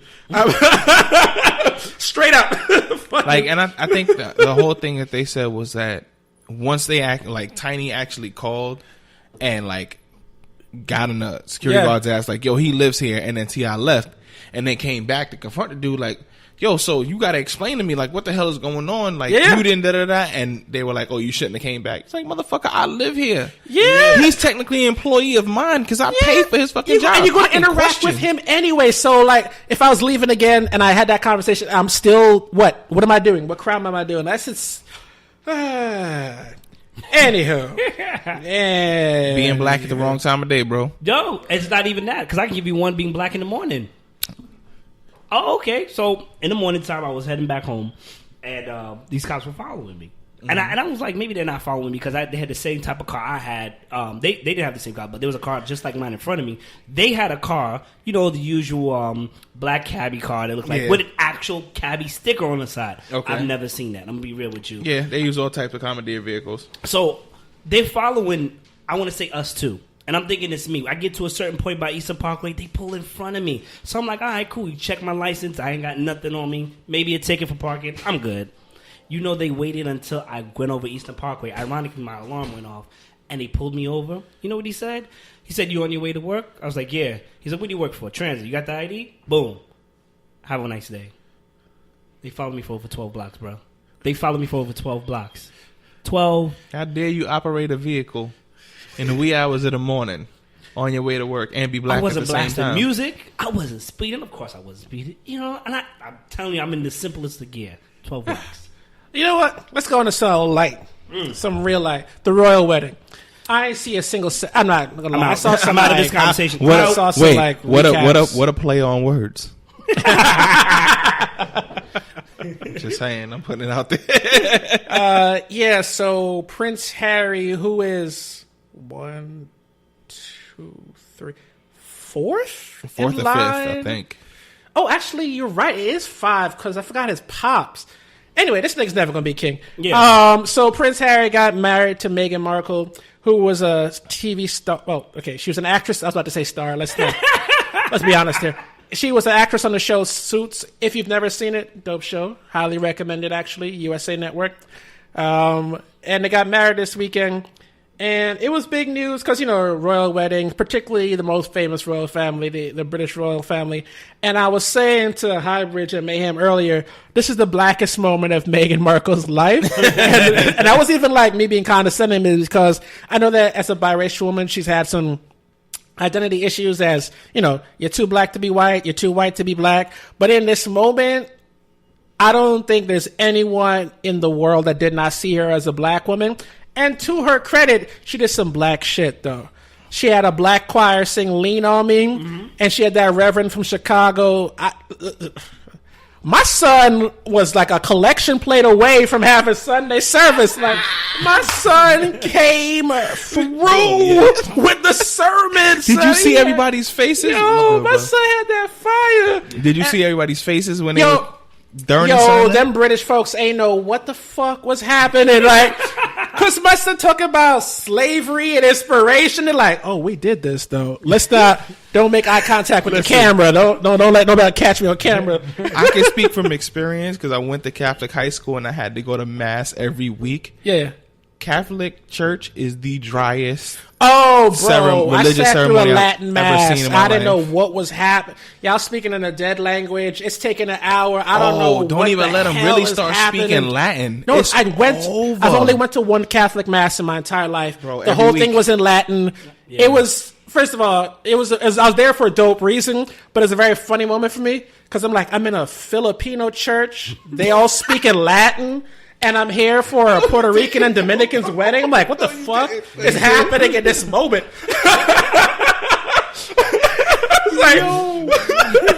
That's the biggest hodgepodge I've ever heard in my life. So the best part in my row was an evangelical minister, a practicing Muslim, and a Buddhist.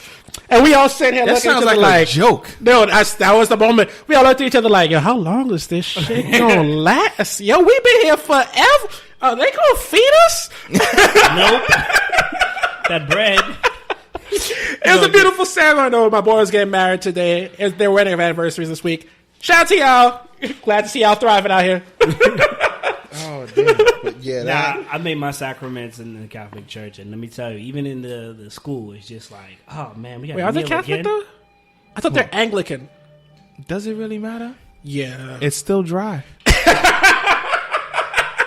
It's still dry because everybody, when that dude was delivering that sermon, everybody's faces like, what the hell is going on? They were not ready for this level of emotionality. Did you see Oprah sitting there like, yo, this is par for the course? I sit in on TD Jakes every week. Super Soul Sunday. Check my show. 9:00 Eastern time. I hate you. Like, I hate you for they that were one. not playing.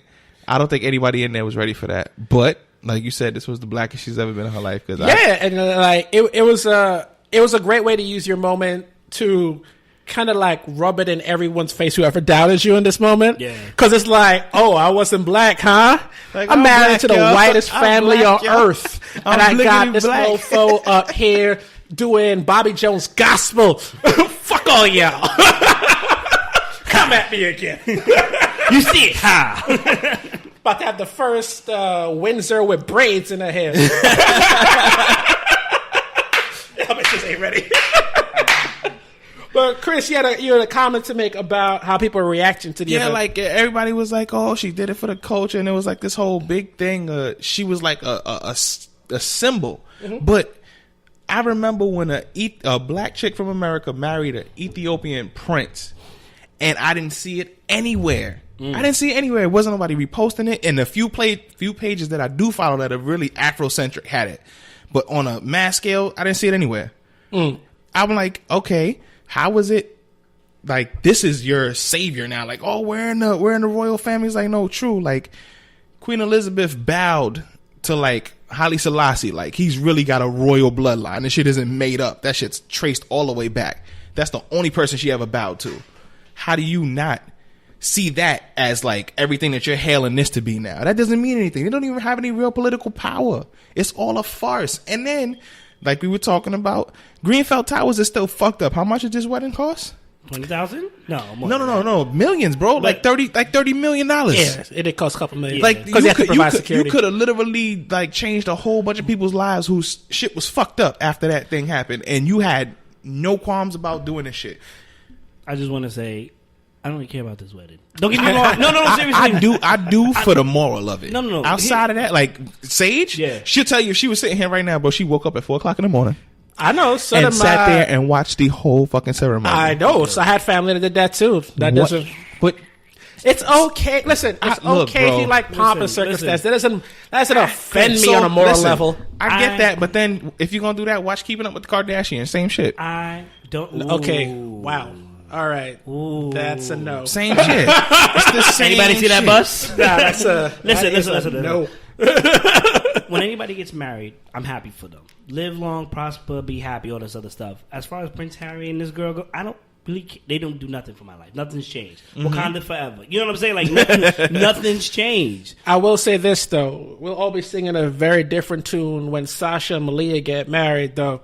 Because that's going to be the blackest event of the century. I'm hoping I get an invite to watch from like 30 buildings away. Okay? Listen, I just want to see Jaden Smith show up in a Batman costume again. Let him try and walk into Michelle Obama's house in an all-white Batman suit. He's not going to do it. Maybe a Superman costume. He's grown now. He's grown. Come through a White Wolf. Like, upgrade the hustle. Damn. Yo, can we side note for a minute? Did y'all see the latest Game of Thrones meme right now? The Game of Thrones poster? So they released a poster, and it shows, like, supposedly our favorite witch, you know, that evil woman. Melisandre? You know it. No, not her. The Red Witch? There you go. No, not the Red Witch. That is Melisandre. I was about to say. I don't go by names. No, that's Melisandre. You're gonna make me mess I don't know up. of any other witch other than Melisandre. I call her a witch. She's not an actual witch, but she killed a whole lot of people. I can't remember now. Arya? Not Arya. All right, we're gonna come back to this. Okay. Oh my God. It's You just lost one. Sticking on a nerd tip for 2 seconds. Attack on Titan Season 3's trailer came out. Woo! It's gonna be fire. Anyway, that's all I have to say, and we're moving on from that. Now we gotta go back to a little bit of a downer news. Actually, no, before I go back, I want to talk to something I've been talking to with Juice a little bit. So, a newspaper in Scandinavia, I forgot what. Does anyone know what country Tidal was founded in? It's one of them Scandinavian countries. Norwegian. Was it Norway? It was goddamn Cersei. She wasn't a witch? She's a witch because she performed magic and killed everybody, and everybody still loved her for it. That wasn't a magic trick. That was a bomb. That was a bomb. So I couldn't. Oh my God. So anyway, supposedly there is a mountain of skulls, and her crown that she's seen wearing is amongst the skulls for the new season. Nobody's seen that shit? No. Yeah. I gotta find it for you. I gotta find it. Fucking spoiler alert. But so this My bad, paper, Ron. no You're problem. going crazy. This paper in whatever country Tidal was founded in, Norway. did a investigative story about Tidal, and they're calling bullshit on their streaming numbers. They're saying, particularly when it came to streams of Kanye West, they found the accounts that they said streamed the music, and then asked the people if they streamed, and they hadn't. Mm-hmm. So, like, one guy was supposedly streaming Beyonce's album 150 times in a 48-hour span, and he's just like, I don't listen to Beyonce, and that's literally impossible. I wasn't near my computer all day. And what they're saying is that Tidal inflated their streaming numbers. And what the article highlighted is, who else is inflating their streaming numbers? Because I said, if Tidal is inflating their streaming numbers, why that's important for Jay-Z? That's opening him up for lawsuits. Because he used those streaming numbers to get investors. That's fraud. Mm-hmm. But this cannot be a thing that he's only doing if it's true. So how do you police it when all the streaming companies are self-reporting? Like, there's no agency that, like, tracks that. It's Spotify submitting the numbers. It's iTunes submitting the numbers. It's Tidal. How would you police it? And if it turns out to be true, I'm curious as to how that works, because it makes no financial sense for a company like a Tidal or Spotify to stream an artist more than they're getting played, because it costs them money. Every time you play a song, Tidal, Spotify, and Apple Music are paying. So if you're creating fake numbers, that doesn't benefit them. It only benefits the artist and the label. So is the label then giving them money for the fake streams? Because if that is, that's a crime already. That's payola. Yeah. And the feds, they love to arrest a brother over some payola. That's a Last fact. time they came through Hot Out 97, shook. Yo, hot as Serranos. Holy shit. But it would behoove them to fluff up numbers just because of, like you said, investor stake. Like but that's SEC level now. This is outside of the music industry. But then that technically, does that count if the stream accounts come from another country and not American? Yeah, because if you're an investor, I could sue you now for being defrauded because I invested based on the success of your service, and your success is measured by your streaming numbers. And the SEC could then, on the back of that, let me see your books. Mm-hmm. Ooh, I don't think Hove wants that. But someone was trying to point out that why are they only doing this investigation on Tidal? And I'm like, there's been a lot of negative press around Tidal. That's because in the they beginning, own it they was shit. on theirs. Like, hold up. In the beginning, their launch event was some bullshit. We have to admit that. Mm-hmm. When you had all these multimillionaires talking about, I don't know what they were talking about. I didn't care. But now at this point, it's kind of like, what are y'all conspiring against him at this point? Because he can't be the only one doing this shit if it's true. Yeah. And if it's not, god damn, what a reach. I think if he's playing at this high of a league now, he would not want to fuck that up. Because he did everything he had to do on a fucked up level to get what he had to get. I'm pretty sure he left that shit alone. That might have been out of his hands, but he's going to be the face of it. Because he's already ducking a SEC investigation already for the sale of Rockaware. Yeah, I heard about that too. Yeah, they want to interview him. I feel like Hov is using his old D-boy days. Fuck that. What? Speak to my lawyer, bro. I don't know nothing. Who? He keeps telling them I'm on tour. Nigga, you ain't on tour yet. Fuck that. Mr. Carter says he's on tour. I can see him on Instagram. He lied. That's an old picture. Fuck that. Speak to my lawyer. I ain't got shit to say, son. Facts. That deal's over a decade, and they paid him like, what, $200 million? I ain't got shit to say forever. They paid me $200 million. I'm legally blind. Deaf. Legally mute. Can't even read. Like, what? I've been signing contracts through Braille, bro. I can't do shit about that. Oh, my God. Going back to a little bit of a down topic, but we got to talk about it because it happened again, folks. Another school shooting. We're not going to talk about the shooting, not because those people don't deserve to be commemorated, but I feel that since the Parkland shooting, I'm going to say specifically Republicans have decided to get stupid. And like aggressively stupid. Because first, it was at Parkland, you can't get into school without a translucent backpack. That was their first plan. Then we have to arm the teachers. Okay, let's go to this school shooting. The guy that had the gun on campus, he also got shot. The good guy with the gun didn't stop the shooting. Okay. Oh, really? So now, what's the new plan? Since the good guy with the gun got shot, and then at Parkland, the good guy with the gun froze up. So what's the new plan? There's too many entrances in school. We need to reduce the amount of entrances in a school building. Let me tell you something. Bruh. Let me tell you something. No. So now the construction of the building fuck is the that problem. shit. Everybody who's even been to a school knows that the entrance is used as an exit as well. So if you cut off the entrance / exits, that means more people are corralled into a narrow hallway to get shot. Great job. It's also a fire hazard. Great job. Yeah, because I know that from personal experience. That was my job scope. How the fuck do you combat construction and engineering per fire code to turn down a shooting? So what we just gonna cement off the side of the building now? And then another Republican dude said, you thought entrances was the stupid one? Hold my drink. You know what's causing school shootings? Ritalin. That's the real culprit. Ritalin. But here's the best part. You know who said that? The new head of the NRA. So the new head of the National Rifle Association is a guy named Oliver North. Who's Oliver North?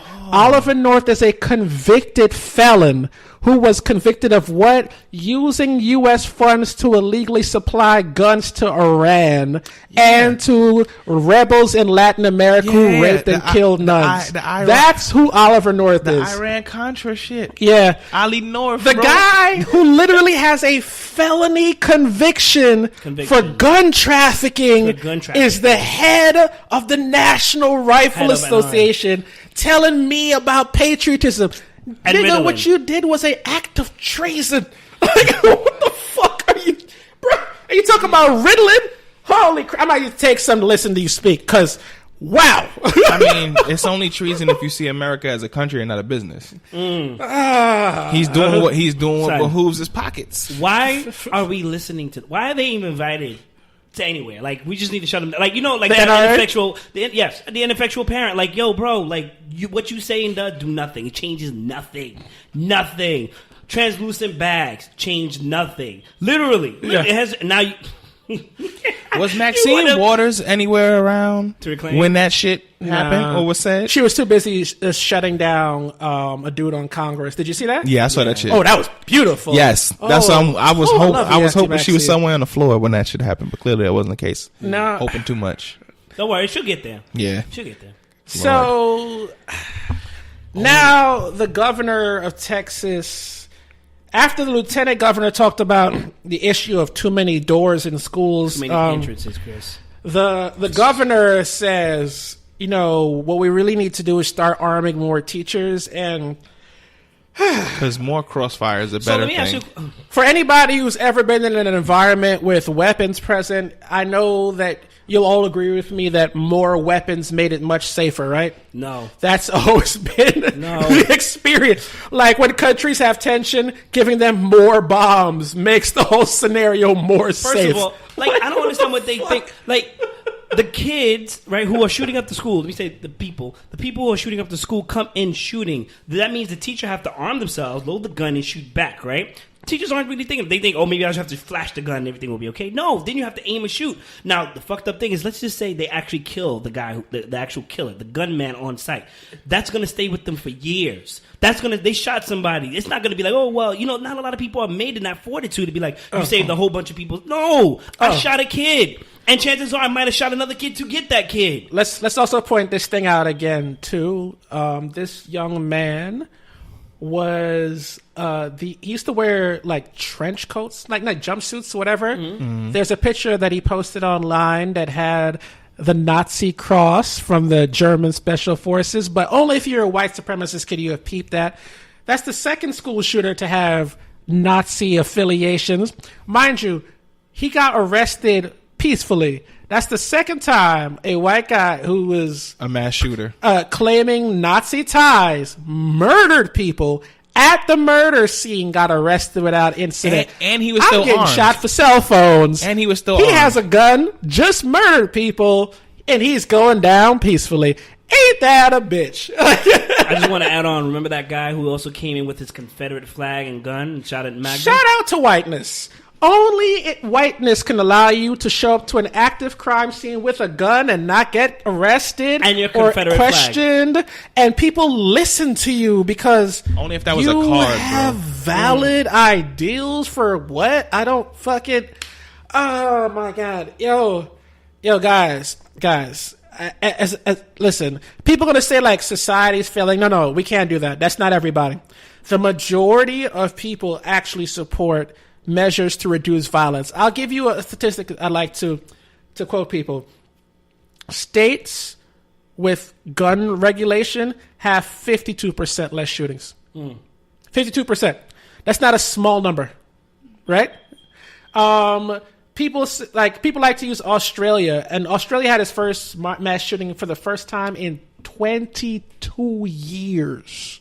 People are like, oh, Australia doesn't work. I'm like, once every 22 years? That's a pretty good. We're having one every 3 days. By comparison. There is a small contingent. We need to start calling them for who they are and start talking about society at large. Just call them for who they are. There is a small contingent of Republicans and a small contingent. There's the Republican Party, the entire party, and a small contingent of Democrats are being funded by the gun lobby. Yeah. Okay? This is not just a gun rights issue. When you have the pro-gun sheriff of Houston, who's all about the bang bang, going, yeah, we need gun reform. This is ridiculous. You can't justify this anymore. This is insane. This is a gun problem. People are getting shot because you can get an AR-15 easier than you can get fucking cough medicine at this point in the United States. You have to show ID for cough medicine. I don't have to show ID to buy an AK in Texas. Imagine Think about that shit. Like, that's a fact, bro. That's insane. And the people who are supporting this, the NRA is a suicide cult. I'm going to keep saying that because if you are a gun lobby, if your only job is to sell guns, then you don't care about the people who you claim you advocate for their rights. Because there's going to meet a critical point where one of two things is going to happen. Either everybody's going to get a gun, which that's unlikely to happen, or the pendulum's going to swing in the other direction. And if the pendulum swings in the other direction, they're taking you with it. Like the anti-gun shit is taking you with it. America's a country of guns. It's a culture of guns. We're always going to have guns. But if you don't think there'll ever come a time where we'll have less guns, y'all are crazy. Because the generation underneath us, they are not gun owners. They're not fans. They're not interested. And when they start voting, remember when I said the pendulum swings? It's coming for you. No amount of money or advocacy will matter. It's going to be gone. And the stupid shit that we're trying to use to justify, when you're giving teachers buckets of rocks, that's an actual thing, by the way, in Pennsylvania. They gave teachers buckets of rocks. Clearly that'll get you shot too. So another school wanted to get rid of walls in the classroom and make them transparent so you can see. I'm like, so you can see where your targets are. Yeah, see what they're doing. Yeah, you know. Thank you, Chris. God, this is some Miracle Whip thinking. I swear to God. Can we also talk about the fact that the majority of these shooters are white men? Oh, I've been saying this for like the last oh my God. Okay. No, and I'm like, at some point we need to address the reality on the ground. If Muslims were doing all of these shootings, boy, do you know how the world would have mobilized against them? How all these programs and all this spying. Every time a white man shoots up a building, office, it's not exclusively white men, it's majority white men. By a lot. The first thing is mental health. Let's cut the shit. Or he's a lone wolf. Let's cut the shit. Tied to but he's not a terrorist. mental health for a white guy, you got to start putting it the other way too. Then, if a black guy does his mental health, if an Islamic extremist doesn't, or if you're not going to do that, then there's terrorism, and we need to start addressing it as such. I need to see results, and I need to see rates that white men have a mental health problem, and it's gone up as shown by the shootings. So every white man needs to be extra screened for any job, for real. And you know racially profiling white men? No, they're mental health. That's not what this country's about. No. Not in any capacity. Put a fucking dunce cap on him. He's white. Yo, my God. My son said we have too many entrances. And there are people, they're nodding their head. I'm like, yo. Whoa.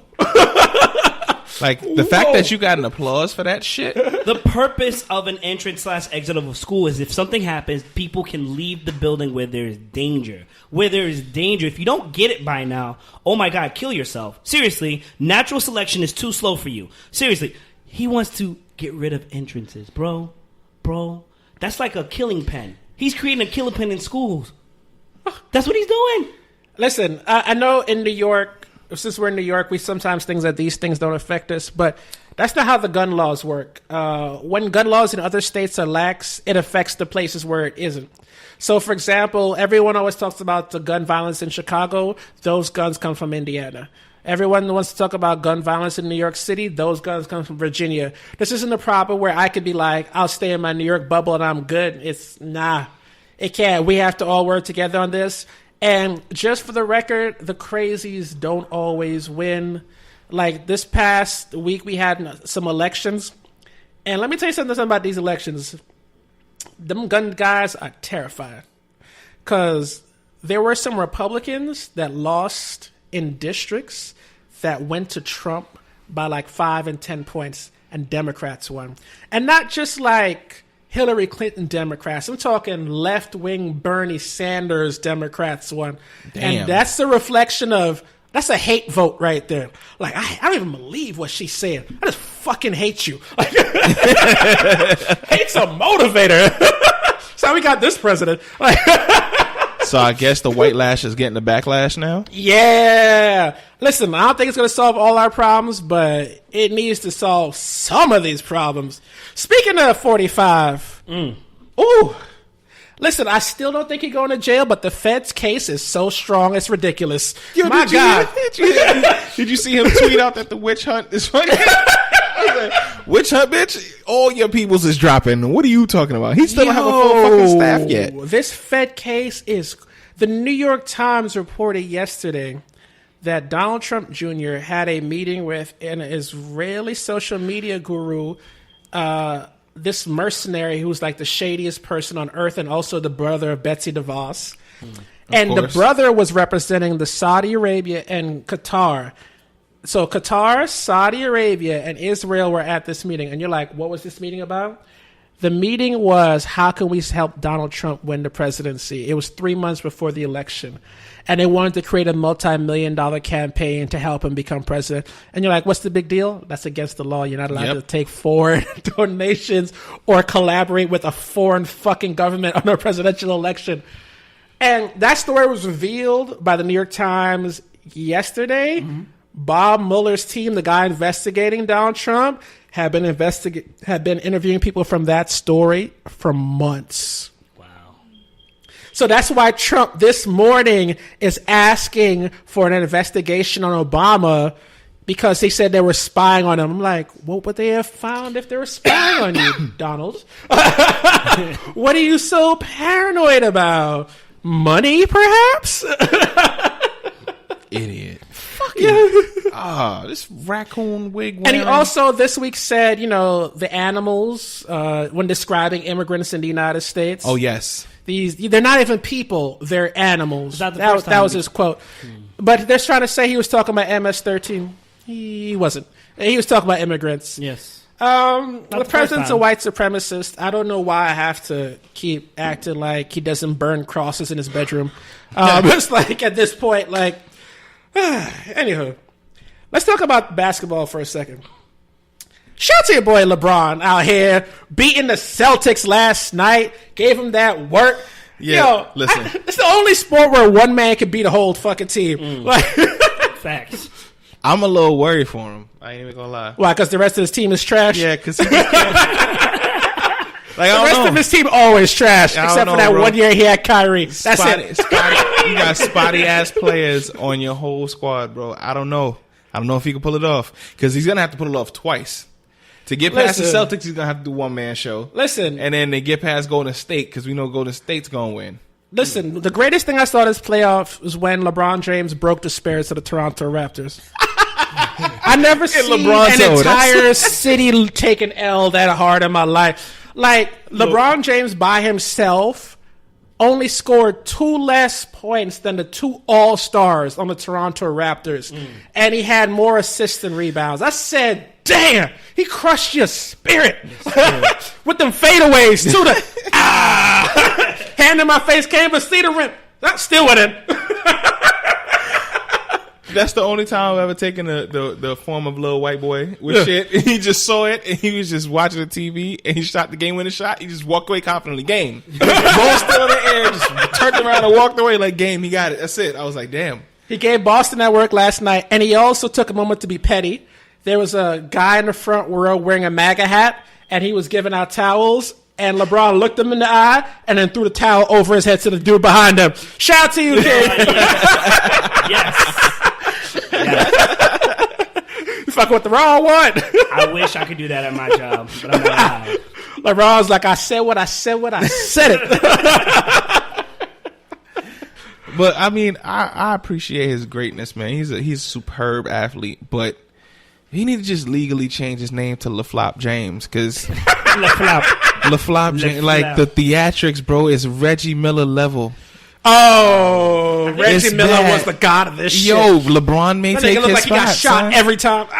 Yo, as big as that dude is, he's a fucking football player bouncing a ball and be throwing himself all up and down that fucking hardwood. I'm like, bro, what are you doing? You're too big for that shit, LeBron. Stop it. Oh, man. But if you gonna play in this league, you gotta learn how to flop well. This is true. Oh, I do want to take a moment to talk about something that I didn't want to talk about, but I have to talk about it now. All y'all out here fucking with Azalea Banks. Are we still doing this?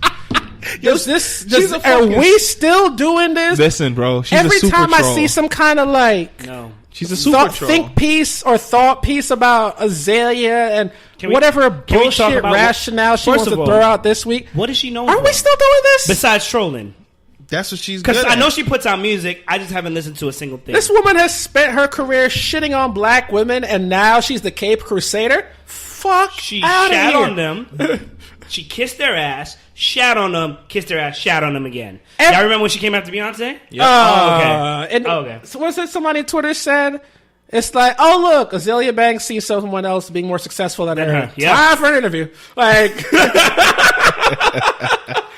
fuck is that? Yo, she's a clown, bro. That take on Cardi, I'm like, yo, what is this venom? And then, first of all, I have serious issue with that take on Cardi. Because one of the first things that they try to, people who agree. When I looked on the Twitter timeline and people are like, yeah, she ain't even black, I'm like, niggas. Let's just backtrack for a second. Cardi B and her magical name, which I can't pronounce her magical legal name. Yes. Belcalis Amanzar. Yes. She is two things. She is Dominicano and she's Trinidadian. If y'all don't think Trinidadians are black, by the way, she's not Indian Trinidadian because we would have physically noticed. Yes. If y'all don't think black people from Trinidad are black, in any sort of way, I'm gonna need you to remove yourself from all black conversations because you the type of nigga that will say someone from Africa isn't regular black. If an African ain't regular black, I don't know what Crayola box you getting because that's the OG color, bro. That's the OG. I can't deal with you. Like we can't be cool. Like we all diluted. We diluted from that's that. one of the first things that when they agree with her, it's like, yeah, Cardi B doing all these black characters. She's not even black. Shut the fuck up. Like, what the hell are you talking about? It's interesting on how Azalea came after and was like, oh, she's a caricature, she's not representing for women, but like Cardi isn't. Like, you know what I'm saying? She's being her. That's one of the great things that people love about Cardi B. Say what you want, say that her album is a fire, which is false because every woman I've met loves that goddamn album so far. She does have some lyrics, whether or not you believe she wrote it or not, but the whole thing, she's always been her. Yep. She's always been her, and she's never shown it to demean women in no type of way somehow. I'm upset that she deleted her Instagram. I'm not sure if it's up again right now. Nah, she took it down. She took it down for real? Yeah. I respect that, though, because I felt like she was going to fly off the handle and said some shit that was going to mess with her money. So she was like, you know what, let me delete this. But she did. She was petty, and she showed how Azalea Banks was fucking with her from before in an interview. Yeah. Oh, yeah, I don't want her to be great, right? Hold this. Pow. Yeah, and my thing is, why are you fucking with a pregnant woman? Yo, you cannot win in a fight against a pregnant woman. Like, you don't go after pregnant chicks at all. At all. I don't give a fuck how you feel. See her after she dropped the baby. I just don't understand why people take Azalea Banks. I know I brought up this topic because I just had to be like, y'all really taking this seriously? Are we serious right now? She does this shit all the fucking time. Yo, people don't have anything better to do or gonna latch on to anything they see. Like the shade room was where people really get their news. Yo, that makes me sad. Like, you don't look anywhere else. No NPR, no CNN, nothing. Like MSNBC, regular ABC, Good Morning America. You gonna go to shade room? Azalea Banks was out here trying to talk about the black women's movement was at its peak. Don't she bleach though? Yes. Oh, because of the. And Cardi said that shit too. Because she has a condition because she's using birth yeah, control. She hates black people. Yeah. I know. It's a terrible condition. So when 2018 Beyonce shit. dropped Lemonade, but like Solange and anybody else that came after her didn't do anything for black women's movement? No, we just gonna. But you trashed Beyonce in the years before. You trash talking about, hey sis, why you still glorifying the man? He don't care about you. Jay-Z, word? Yo, cocaine's a hell of a drug, man. Right. You right. She has nothing else better to do. Yo, shout out to the man that's piping that down, because that vagina, that box got to be fuego for you not to hear what anything she has to say out of her mouth. To be that crazy? To be that dumb. You got to be that deaf. Like, I would not doubt if he is deaf. On some real shit. You can't argue if I'm not reading your fingers. or mouth. That's crazy, bro. Oh, man. Yeah, I'm sorry. I just had to take that moment for a second and be like, fuck's wrong with her? Also, Breakfast Club had an interview with Snoop Dogg this week because he's been doing press. I didn't see the interview with him. I actually saw the interview with him on House, like Sway in the Morning. Mm-hmm. And there's this clip that had me rolling. I was going to say some of my moment of joy, but fuck that. So do y'all know who Woah Vicky is? Yes. Oh, shit. Shit. There's this racist little white girl on Instagram and Twitter who likes to say racist shit and gets clout for that. I don't know why, but she lost her mind and was out in L.A. talking crazy about Uncle Snoop. Had the rat shit in the video, gun pointing the camera, talking crazy about Snoop Dogg. And the two little silly motherfuckers with her was riding along right with that shit. Yeah, they were there. A few moments later.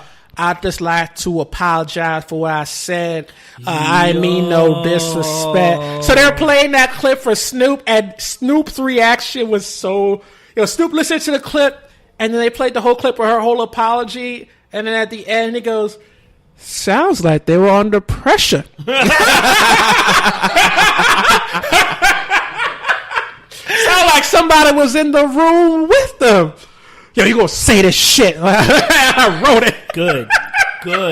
Y'all forget who y'all are when y'all walk outside, right?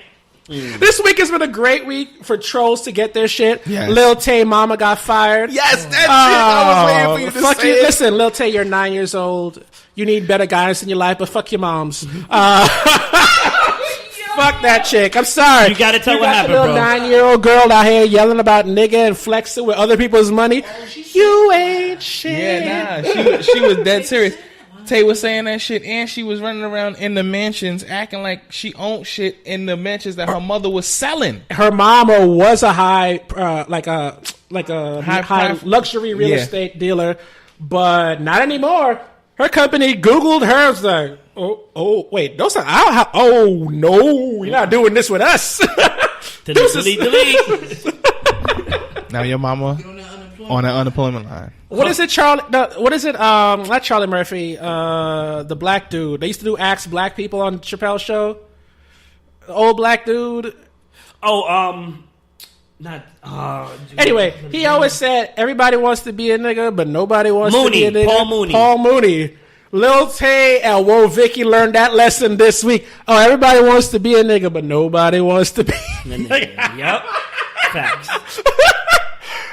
Woah Vicky's, the best part of that Woah Vicky apology, she was so sincere. She had that, you could hear it in her voice, like, I'm so sorry. She was sitting there. Don't take my checks. She was sitting there humbly with her hands folded together in between her legs, like in the most submissive position. Like, look into the camera clearly, like, get my whole face. Even a little stupid motherfucker that was with her popping that shit was like, yo. Nah, he towards the end, he tried to get some little hard. He's like, listen. Yeah, I'm sorry, or whatever. I'm like, boy, you better everything that you said before, slap that. Everything that you said before that smelled like straight up summer's eve, nigga. Like, he was like, yo, I ain't about that life. It's all for the entertainment. Yeah, all right, cool. Like, you forgot Uncle Snoop murder was the case that they gave me, motherfucker. Like, don't ever get that shit fucked up. What he called her? He called her a little doghead bitch. Like, yo, don't fuck with Uncle Snoop. Hey, what's the best part about this? Uncle Snoop. What's the best part about this? I know Snoop didn't even say anything. Snoop must have looked at his video and said, "This bitch crazy." But somebody that knows Snoop and like, oh, who the fuck are you talking to? Wait. So when the shit initially happened, he responded. He was like, "You little doghead bitch, you gonna be out here talking about me?" And he had like come from the gym or whatever, and he had some shit on his legs or whatever, I guess to help him heal up. Yeah. He's like, "That's why I'm in the gym every day. So when y'all little motherfuckers act up, I could press y'all on site, smack the shit out of you." I was like, okay. And then after that, he just went back to joking Snoop. So I was like, okay. He didn't say who it was for, but you knew he was talking to you. Right. And then immediately after he said that shit, That video popped up. Oh, okay. See, they got it twisted. They see Snoop hanging out with Martha Stewart, right? And they forget Snoop from Long Beach, right? That's the problem that they have. LBC. Oh my God! That shit was. 2018 is a very interesting year so far, and we only halfway through. Facts. You know, it reminded me of the old Snoop story where he talked about when Nas jumped out in the all red tracksuit, and homies almost pulled down on Nas. Oh yeah, when Snoop Dogg was like, "Dude, no," so it was Tupac was like, Tupac just didn't give a fuck. That's the moment that Snoop knew that Tupac was crazy. He's like, you see all these niggas? Nas did it too. Nas came out in the all red. Like, yo, what up, Snoop? And the homies were like, who this? And he's like, hold on. Hold the hoopty whoopty. Give Nas an excuse. Pac lived in Cali for a while, so it's more so he was crazy. It was Okay. Like, oh, you knew what the fuck you was doing. Nas was, it's like, It was a good day. Nas is dealing with some stuff anyway. So. Anyway. A celebrated moment of black excellence. Shout out to Alaska Airlines. Captain Tara Wright and First Officer Mallory became the first. It was pilot and co-pilot, right? Yep. To lead. Was it a commercial flight in the United States? Yeah, I think so. What was it? I think even the stewardesses were black. Yes, too. there was the first all-black female crew, which again is 2018. That's sad. I hate that we're still having first in 2018. God damn! Like, thought this shit would have been done like a 9 to 5. Fuck! Like, shout out to them. They made history.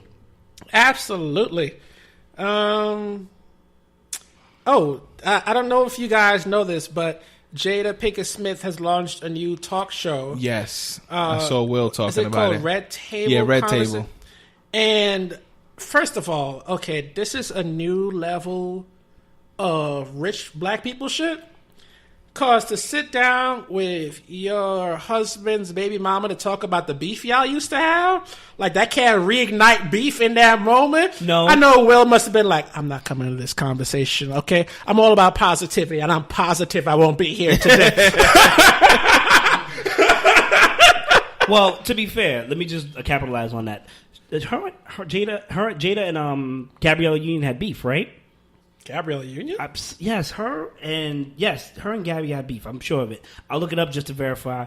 But when it comes to the old Will's ex-baby mama, they had beef and they squashed that. I remember that because I watched it on Oprah. He brought the whole family and the ex and everybody. I was like, yo, I don't know what's going on, but I need me some of that because you don't ever see that ever. Like the ex-baby mom cool with the new baby mom to come up on the show on Oprah? Listen. No security around? Here's the thing. Who's getting paid? When all the checks clear and you ain't got to ask for shit, you might want to be humble. He ain't talking shit about you. He letting you live your best life. He's living his best life. And then your kid wants for nothing. What else would you want out of a situation like that? Yes. So, I was right. Gabrielle Union and Jada had beef. They don't know what they had beef for, but they had beef on site for whatever it was. That was actually on the show. They talked about that. I see the Gabrielle Union episode. Gabrielle Union looked like she been with the smoke. Oh, no, she definitely with the smoke. Like, people think because of the whole, like, pageant days that she won't slash at you. Nah. With the smoke. I've always loved Put her and Gabrielle Serena Union. Williams You know who's also with the smoke, but the face tells you that she's not with the smoke? Lauren London. Yeah. She ran down on Charlamagne in L.A. after he talked crazy about her on the radio. Straight pressed him. Yep. Solo dolo. Charlamagne was like, what the fuck? When Nipsey called her Boogie. Yeah. Like she be getting it in. Nunu been about that life. Don't ever get it fucked up. On the show, though, Willow Smith talked about cutting herself, which her mom and grandma did not know. Yo, her face on it said it all. She had that face. We're going to talk after the show. No, that was a Black Parent reaction. Like, you couldn't tell me this before I turned this mic we're going to talk after the show. Like, me not the white girls too much. She just going to pop shit up on me and like that. And then the other time was when she also talked about... I heard that. Yo, I was trying... You've been hanging out with Jaden too much.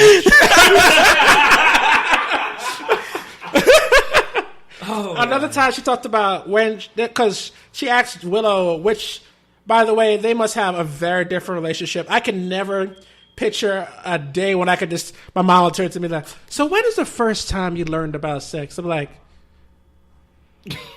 I had that. Did someone put some conversation shit in your food? What the fuck? Like, Yo, the funny thing about, like, I had that conversation with my mom. So I never had it with my dad. everyone's family's different. My father Mine's is did. uber religious. I'm having that conversation with nobody. My family became uber religious after my debauchery. So I was like, oh, okay, y'all want to be saved. That's on y'all. I'm already baptized. Jesus loves me. This I know, for the Bible told me so. I am on it. Willow's answer had me dead, though. She was like, oh, I learned about it when I walked in on YouTube. And then they had another reaction like, when did that happen? And she's like, oh, yeah, I didn't know I was there. I walked in, I saw it. And then they're like, what did you see? And she's like, you know what? I don't want to know. Facts. You have to catch yourself. And she's like, I just knew it was a private moment. I left. But yeah, that was the first time. And I was just like, how do parents react to that? Because now that we're old enough to be parents, I don't know what sort of conversation, depending on what your kid walked in on, that you could really have. First of all, listen, son, your mama was upside down. Listen. There was straps. Listen, look.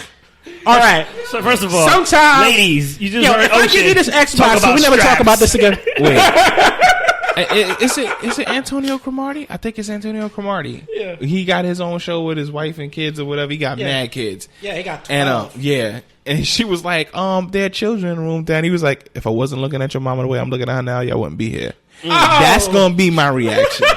Like, don't ever play yourself, because you could have been a stain somewhere. Don't fuck up. Don't fuck up. I accepted that loss. I'll just say this, right? A stain. You'd have been forever a twinkle in my eye. I'll just say this. My dad, I won't put my mom out there. My dad, he was a Rolling Stone. You know what I'm saying? He was out here. You know what I'm saying? To a point where I saw documentary. You know what I'm saying? Like, so what I've learned from him is, I'll obviously address the sexual issue with my kids. However, I need to hide things better. It's not going on my iCloud ever. It's not going on my cloud ever. Like, it's going to be on a burner phone, hidden behind some kind of wall in the corner of a shack somewhere. Listen, I will Yo, forever... Pops, let me lose your phone. Click, click, click. Ow! 12-digit numeric code, son. I will forever have Ginkgo on stash, so I never have to take pictures, bro. I'm not...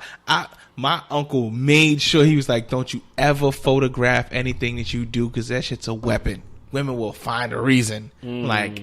Damn, all right, cool. I had to delete some emails and shit. I had got like MySpace days and shit. Wow. I remember the MySpace angles and all that shit. You got to take all that off. I can't have it. MySpace taught me so much about angles. I'm not even gonna lie to you. When Yahoo got a compromise, I went back like, I had to extract some information that might get me compromised. Oh God! And when you used to hope a chick had a webcam, be like, ASL, you got a webcam? That was one of my. Oh, you a real one. Stand up for me real quick. Do a spin. Oh, yes, she's official. When can we meet? Like, Chris, that was one of my extractions. I just talked on Skype. I don't know what y'all talking about. Anyway. But you know what? You know what I really love about that show? As much as we joke about it, that's the level of emotional maturity that you should really aspire for, because it's like, not only are your kids comfortable enough to talk to you about like critical life issues, you're there to help them get through it. Yeah. And I think sometimes that what's weird is that as you get older, the dynamic between parents and kids are supposed to change. But a lot of people don't want to let it go. But a lot of people don't want to let it go. And I can tell that no matter how old Willow gets, no matter how old Jada gets, they're going to be really close because their dynamic is open, which means that their relationship is going to change as time. Conversations going to be had instead of as opposed to like some people who are like in their 40s and ducking their parents because they still talk to them like they're fucking 12 years old. And I'm just like, yo, that's dope. And also, shout out to Will for getting your baby mamas together, because I saw that the last Mother's Day, Swizz Beatz was on Insta telling the Insta story, and I'm like, is that Mashonda and Alicia Keys at the head of the table with the kids? Again, nigga, when all the checks clear and you don't need for anything. The only person I ever seen finesse the game that well is Diddy. Did he be like, I'll leave Cassie house, I'm going to hang out with Kim? And nobody say nothing. That check, though? Again, when all the checks clear. You see, this comment is they're going to DJ Samaro us. Watch. Somebody's going to be DJ Envy about that check clearing Highbridge. Listen, bro. Did your lifestyle change? When that man said, you know what, I'll get back to you in a minute, did your lifestyle fluctuate at all? All right, then. So the check cleared. You are going to be... I'll wait for you. Our appointment is in about a year and a half, so make sure you come back on time. There you go. And that's about it. Oh, God. I don't know, bro. You tell me otherwise. I need. Oh, no, I'm receipts. with you on this one. Because Mashonda and Alicia, there was beef. Beef in the streets. There was so much that the fans had beef. Yeah. I don't know if y'all remember that. Yep, I do. Hold on. Shout out to Mashonda Alicia. fans? Yeah. Nah, she did. I'm not trying to be a dick. No. I'm not trying to be Come a on, dick. she's Superwoman. She had like one album. They can't say. She only had one album. Superwoman was it. Vanilla That's Ice Lil still Mo. got fans, Huh? bro. That's Lil Mo. Oh, I get them all mixed up. Thank you for proving my point. Vanilla Ice got fans, bro. This is true. Okay. You are right. I apologize. My bad, Mashonda. I'm sorry I got you mixed up with Lil Mo. It was the Mo. Anyway, I'm going to go back. Don't run up on me, Swizzy. Don't run up on me, please. I don't want you to yell, Showtime! Not the Subway Showtime, but Swiss Beat Showtime. I just want to say shout out to Alicia Keys, who also helped me prove the dynamic of the skinny woman dynamic, the skinny woman theory. You're supposed to get you a skinny woman, so that way when you get her knocked up, she gets big, and you don't have to worry about getting these big girls. Because when Alicia Keys after she dropped that baby, she was like, what? Damn, she was like, but technically, she's pretty as fuck. I've seen but her in person. I can't think of the song right now, but Which one? I remember the video. For what? When Alicia Keys was slim and thick, younger. Oh, there's so many. She always had the horse Was it and that carriage, Method bro. Man video? No. Huh? Not even my boo before that, bro. Like when she first came out. She was I remember it, bro. She had the braids and the whole No, not Fallen. Before that. We gonna Google this right Bro, now. I'm telling you, I kid you not. Yeah, I don't have to Google Nah, that it shit. wasn't that one either. I got the video playing in my head right now. I Describe what's cannot get happening. the show. Yes. Bro, only scene I got is her walking up some steps in some blue jeans. Okay. And then you saw the cakeage. The hostess was on deck. If I ain't got you, no one falling, which we said. No, nothing. It ain't nah. Was it produced by Kanye? Maybe. Was it the one where she's at the college? A Woman's Worth. What's going on? Brother Part 2. How come you don't call me? Gangsta Lovin' with Eve. Oh my God. Wow. Girlfriend, Gangsta Lovin' with this Eve. Gangsta Lovin'. Damn. Girlfriend. Jesus Christ. You don't know my name. If I ain't got you. Diary. Oh my God. With Tony Tone. Yo, every time I see Eve on TV because she's a talk show My host boo. now, I'm like, you were the Karma. pit bull in a skirt. This is weird. Did you see her? Did you see her talking about her alcohol and drug addiction? Every Yeah. Little Bit Hurts. Ghetto Story Part 2, Chapter 2. Bro. I hated that song. She had that remix. Yes. I remember Those those days. days. Yeah, she was on the remix. Remix. It wasn't needed though. I'm sorry. I'm glad she Anyway, collected her Alicia check. Keys is fine as fuck. She Shout out is. to Swizzy Yeah, for nah. finessing that whole And the scenario. fact that she whipping Teenage that love shit affair? around with no makeup on at any time. done. Woo. Her dermatologist is on point. In the words of 50 Cent, when he's like, I know Swizz is about to get happily married, that nigga show me all his teeth with his smile. I'm looking at Mashonda's list right now of songs. I ain't hear nothing. Okay, don't play her like that. No, she had son. that record with Cassidy. How you doing, my?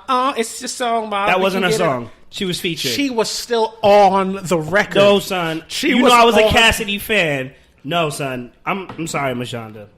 You can come after me if you want. A little more all day. I said it.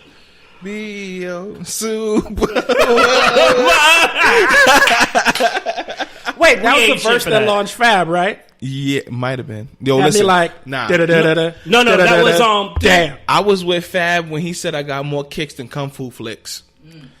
That was when you was with Fab?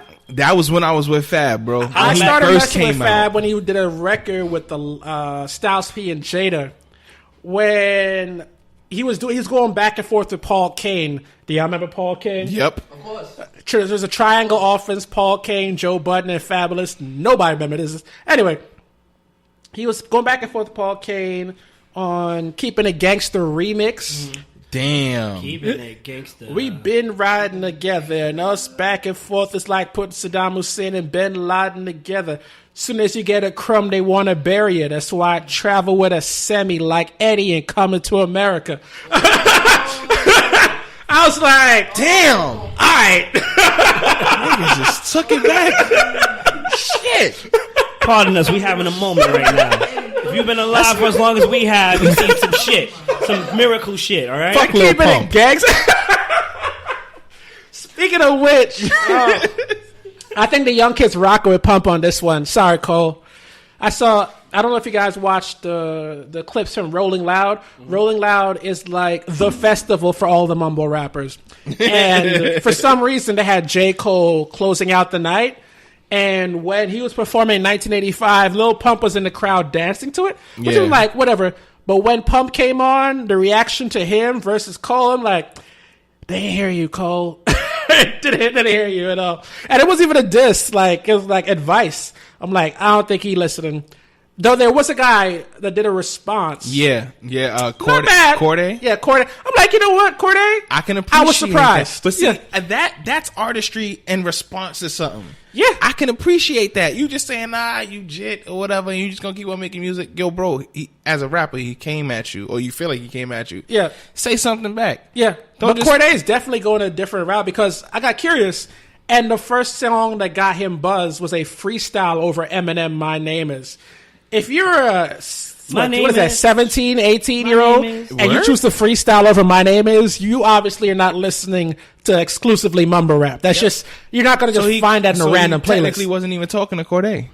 He wasn't. But Corday responded anyway because he knows That's he's his going to get lumped generation. into it. Right, yeah. I can appreciate that. I'm gonna be looking out for his future work. Because that definitely piqued my ears. I was like, oh, all right. That was a halfway decent fucking response. Like, As opposed to Lil Pump, like, I'm just rich. yeah, no. Ethnically ambiguous. But he's rich. He rich, that's the important part. Oh, my God. Sweet mother of pearl. Oh, God. Anywho, I don't know what else y'all want to talk about. Son, I'm talking about my happy moment of the week. We started off right there. How about that? Okay. Do your thug thistle. So everybody's been seeing coming. This is America, right? Let's say Coming to America. This is America. I love the parodies. My favorite one, I think I sent it to you. This is Jamaica. That shit is funny. That made my week. If you haven't checked it out, I'll find out the artist real quickly. But just look it up. There's only two. This is Jamaica. This is Jamaica. The memes that video is inspired. It's like, did you ever see when they replaced the music? No. Oh, They yeah, replaced yeah. the music. Yeah, they replaced the music, yeah. Yes. Oh, my All God. right. They do like West Indian, this Bayesian music. Jamaicans. They do a lot. This is Jamaica. All right, Chris, your joy of the week? My joy of the week is fucking Adam Scholssberg taking off from those fucking interviewers, bro. Your little bitch ass fuck boy don't run. Hold on. Let me clear the stage. She's letting off shots. Hold on. Bro, the little smoke that go behind Roadrunner's feet when he take off on Wile E. Coyote, that shit was real life, bro. I ain't never seen somebody bitch up off a non-violent confrontation so bad in my lifetime. Shout out to that mariachi band and that food truck. Listen. Y'all had great music and food that I Trolling has definitely been elevated. Facts. And I appreciate it. Facts. I appreciate it, too. My moment of joy this week is two moments. One is black excellence, and one, I just like it because it's petty. Who doesn't love petty? That's a good mix. I'm going to start with the petty moment first. So, BBC, the British Broadcasting Company, is it's a news channel, it's a TV station, and mostly a news network funded by the British government. I need to say that first to say this. The BBC 3, which is the third version of BBC, tweeted out a photo of the royal wedding, like the road leading up to the palace, and all the people gathered there, and then tweeted a picture of Trump's inauguration. And I think the caption was like, love is greater than hate, and some shit like that. I'm like, you getting trolled by governments. I'm like, people like, how can you laugh as an American? Because I hate that nigga. What the fuck you mean? We don't fuck with you. Yeah, I don't fuck with you. Damn. And the second moment is, Yo, shout out to this young brother. I never heard some shit like this in my life. There was this black dude. He went to school in 2 places at once, in Louisville, Kentucky, and in Cincinnati, and graduated the same day with a law degree and a master's degree in business. Wow. He had to leave his law degree graduation to go collect his master's in business. I'm like, boy, that's a hustle on another level. He graduated high school when he was 16, went to Morehouse College, all about black empowerment. Shout out to you, brother. We don't be talking about all this negative shit. We got to celebrate when motherfuckers are doing something dope. Facts. Like, that's doing something dope. Like, because his whole family is not from wealth, straight poverty, and he's always been like, I'm going to get us out this shit. And man of his word. His mom's like, he always says he's going to beat somebody. I mean, like, what the fuck? Like, all right, I love to take credit, but it's like, he doing it. Like, I had shit to do with that. I just pushed him out. He was walking once he stopped crying. That was it. Yo. Anywho, that's it for us this week. We're going to end out once again with the sounds of the hottest new single in New York. My boy Juice Cannon with the single Queen. Check it out. It's on Tidal, Spotify, Apple Music, wherever the fuck else you get music. I'll holler at you next week with Vonna Sage back in the building. From time to time or whatever. Yeah. But in the long run, you're going to need a lady. A special kind of lady. I mean, we all need a queen. Light skin, dark skin, all kind of color skin, stellar skins. I heard what these guys say to you, but don't